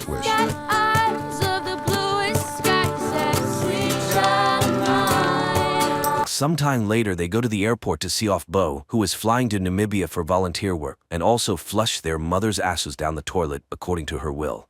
The father gives his son final advice. Always tell the truth. Always take the high road. Don't die. I won't. Later, the family settles on a farm, raising chickens in their bus. Ben tends to the farm and the children start going to school. The film ends here.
They are heroes, and they're going to space. In 1963, the Cold War between the USA and the USSR intensifies, and nuclear war seems inevitable. Understanding that humanity could be wiped off the face of the earth, President John Kennedy orders the development of a secret plan to ensure humanity's survival. A group of scientists creates the spaceship Ascension and selects 600 volunteers who are sent to Proxima Centauri with the task of colonizing the planet. But the journey will take hundreds of years, meaning generations will succeed one another. 2 generations later, the ship is mainly inhabited by the grandchildren of the first astronauts, and the environment reflects the 1960s. In honor of the 51st anniversary of the launch, a grand party is held on the ship. Looking at the inhabitants, it seems the mission has been successful. People have obviously adapted to the living conditions. However, the first impression is deceptive, as social inequality exists here too. Wealthy and well-off families get good jobs and live on the upper decks, while the poor are limited in comfort. One day, a young woman named Lorelai picks up a package from the butcher and goes to swim on the artificial beach. But shortly afterward, a girl named Krista finds her lifeless body and alerts the ship with a loud scream. Despite the passing years, the chief engineer of the spaceship, who remained on Earth, is still alive. But now his place is taken by his son, Harris, who does everything to keep the Ascension project under tight security and monitors all news. Learning of Lorelai's death, Harris's assistant advises informing the project director, Catherine Warren. However, Harris fears that this could jeopardize the project and tarnish his father's legacy. Meanwhile, Dr. Juliette Bryce examines the dead body and finds strange marks on the deceased's wrists. The ship's captain, William, assigns the responsibility for investigating this case to the project executive director, Aaron Gall. He soon discovers one oddity: there is no image of Lorelai entering the beach. Later, Galt learns that Lorelai was seeing a guy named James Toback, who worked in water purification. He sets out to find him, but to no avail. On the same day, the forensic results show that Lorelai had been making love a few hours before her death. A bullet was extracted from her palate. This alarms Galt, since officially there are no weapons on board the ship. He immediately informs the captain of the news. Meanwhile, Krista has to be hospitalized, as she is shocked by the incident and says someone is watching her. But even as she begins to recover, the girl insists that there is no life in space, so they must return to Earth. She is also sure that Lorelai died because she learned something forbidden. Soon, Galt apprehends James Toback. The guy admits he saw Lorelai on the day of her death. However, she left abruptly after a quarrel, and he was not close to her that day. Galt and Toback go to the beach and start searching for clues. Suddenly, they stumble upon a hidden passageway that Lorelai apparently used, explaining her absence on the surveillance footage. Galt and Officer Duke inspect the discovered entrance and find the place where the girl was killed, as well as a book with maps of the water filtration system and blueprints of the navigation computer, which recently malfunctioned. It becomes clear that this is sabotage, intended to force the ship to return to Earth. Duke and his men descend to the lower decks, where the Butcher Stokes provokes a fight, but then an alarm sounds about an approaching powerful radiation storm. The order is given for everyone to take shelter in their capsules, but then the captain learns that the protective shields are jammed and sends Galt and an electrician to fix them. Thanks to their efforts, the door eventually closes. The electrician then confesses that he saw Stokes giving Lorelai a gun before she was killed. At the same time, Dr. Juliette puts Krista to bed and leaves her a seahorse-shaped necklace, claiming it will protect her. However, when the spaceship enters the radiation zone and everyone seals themselves in their capsules, Krista sees a strange man in a suit entering her room. After the ship safely passes through the radiation storm and everyone is allowed to exit, Galt and Duke go to the lower deck again, find a gun with Stokes, and take him into custody. The man is interrogated, but he continues to insist that he was framed because he is from the lower deck and it is easy to make him the culprit. Meanwhile, the door to Stokes' cell automatically opens. He exits and retrieves a hidden gun from his cabin. After the funeral, Galt speaks to the captain. William admits that he was close to Lorelai, but he did not kill her. It is then that Stokes appears, taking a random girl hostage. He demands a fair trial. Galt lunges at Stokes, freeing the girl. The captain quickly leads her to safety, while Stokes and Galt continue to fight.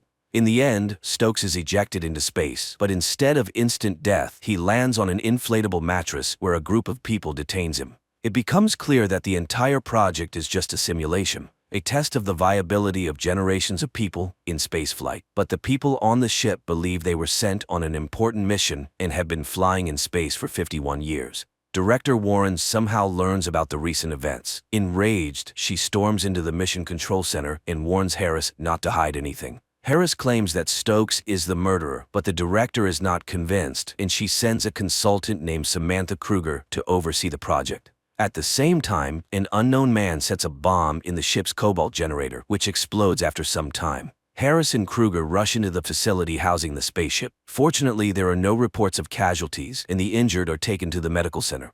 Captain William inspects the explosion site and discovers graffiti on the wall, confirming it was a deliberate act. But fearing accusations of incompetence, he conceals the true cause. Outside, Kruger demands access to the surveillance footage. On the ship, Galt goes to the lower decks to meet with the person responsible for the generators, named Dwight, but he panics and attacks the director. Regaining consciousness, Galt continues the investigation and learns that the explosion that killed his parents 20 years ago was similar to the recent one. He hypothesizes that Dwight was likely involved in Lorelai's murder because Stokes didn't know how to use a gun, therefore he couldn't have killed the girl. Harris and his assistant learn that the other side of the deck is no longer airtight, and the team inside can hear sounds from outside. This creates a risk of exposure. Galt finds Dwight and a fight ensues, during which Dwight somehow manages to escape and start a bomb timer. Alarmed, Harris orders everyone to leave the area immediately. Fortunately, Galt manages to defuse the bomb, but Dwight dies. Kruger blames Harris for this, but he argues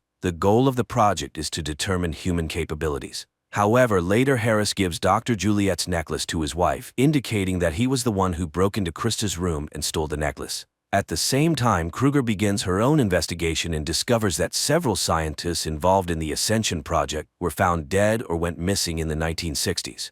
Meanwhile, on the ship, everyone prepares for the next round of vaccinations, but Krista refuses the shot, convinced that they want to kill her. The librarian volunteers to take the shot instead, but after receiving the medication, she loses consciousness. Kruger demands an explanation, but Harris insists that these are routine immunizations and is concerned for the girl who didn't get the shot. He orders the medicine to be added to milk, but Krista figures out his plan and pours it out. Kruger meets with Eva, the author of a website tracking the fates of 1960s scientists. Eva claims the government used the project as a cover to abduct children for participation. Later, an unknown man pursues Krista and tries to forcibly vaccinate her, but he injures himself and stains the girl's dress with his blood, allowing her to escape. Galt takes her to Dr. Juliet and convinces her to get the shot. While preparing, Krista tells Dr. Robert Bryce about visions she's had lately. These include falling from a twin tower, a war in the desert, and tragedies in the ocean. She also claims to have seen Dr. Bryce in the maintenance tunnel where Lorelai was killed. The doctor becomes enraged, gags her, and administers the shot. Harris and his assistant, who saw this, are shocked that Krista described events that actually happened on Earth. Dr. Bryce finds a blood sample match from Krista's dress with his wife's student, Mesmer. However, the boy is found dead in his cabin. Kruger concludes that Harris has an accomplice on the ship who is causing disturbances and radiation storms. On the ship, the day of the lottery arrives, allowing the winning couple to have a child. Since population numbers must be strictly maintained, a new person can only appear after someone's death. And now 3 people have died. Soon the names are announced. Among the winners are Officer Duke and his wife. Krista notices a woman outside her cabin and follows her, but suddenly she realizes it's the ghost of Lorelai. At that moment, someone starts playing a video showing her tryst with Captain William. Everyone in the room laughs while Krista starts screaming uncontrollably. Harris observes this and notices that the girl began reacting even before the video played, as if she could see the future. He is amazed. His father predicted this phenomenon in 3 generations and called it morphic resonance. Kruger steals the keys to Stokes' cell, later presenting a report sharply criticizing Harris, prompting Director Warren to come to the project. While Kruger sneaks into Stokes' cell, he attacks her and takes her hostage, and there he learns the truth about the Ascension project. This shocks Stokes, leading to a mental breakdown. However, Kruger persuades him that they must escape before they are noticed and killed. She is willing to help him because the entire project is unethical. As they step outside, Stokes cries, but Kruger urges him to pull himself together. A guard approaches them, and they team up to neutralize him. In the process, Kruger gets injured. Stokes goes to the nearest store to buy medical supplies. They then go to a motel together. Warren and Harris learn about the escape and call security from the company TC, which turns out to have funded the project. The management is unhappy with the director's work and accuses Harris of covering up facts. Harris panics and begs Warren for a second chance, but it is in vain.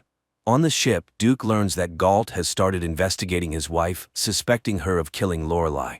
He loses his temper and confronts Galt. At the same time, Krista has another vision. She foresees a violent fight between Duke and Galt and runs to the beach. Anxious, she unintentionally uses telekinesis. However, she loses control of her power and shuts down all the ship's electricity. Warren blames Harris for the incident and orders her henchmen to get rid of him.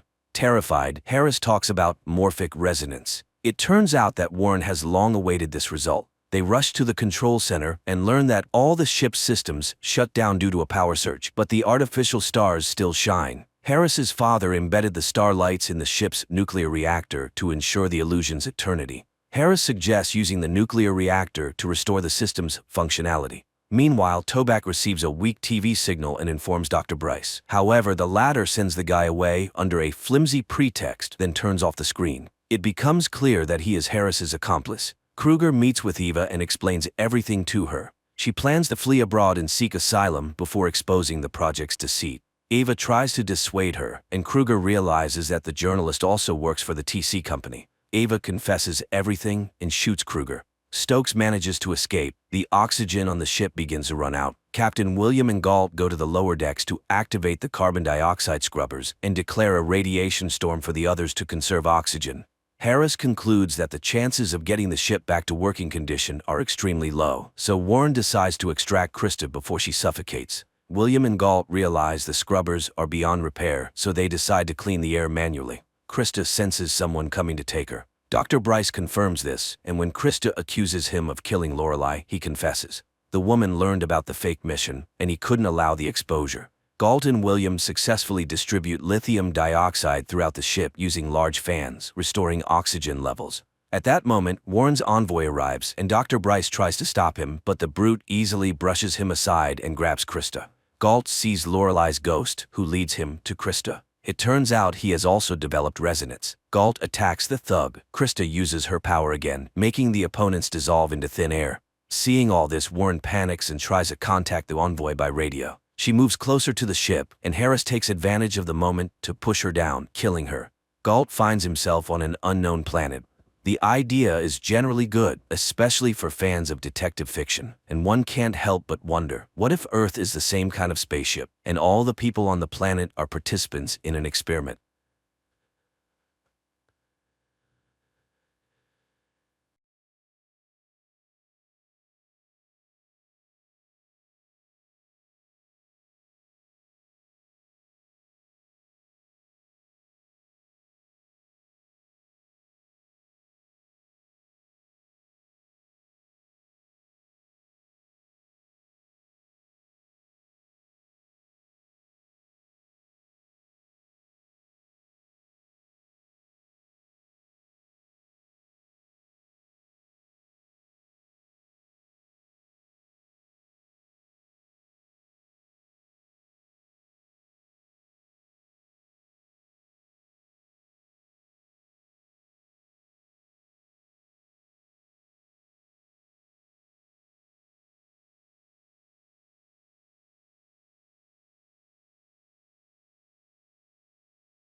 In 2025, aliens occupy Earth and first enclose cities with 300-meter walls to limit human movement. Welcome to day 348 of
Abby and Paul move to a new house in the countryside. They really like the smart home system, including the installed cameras and the reinforced glass. The realtor shows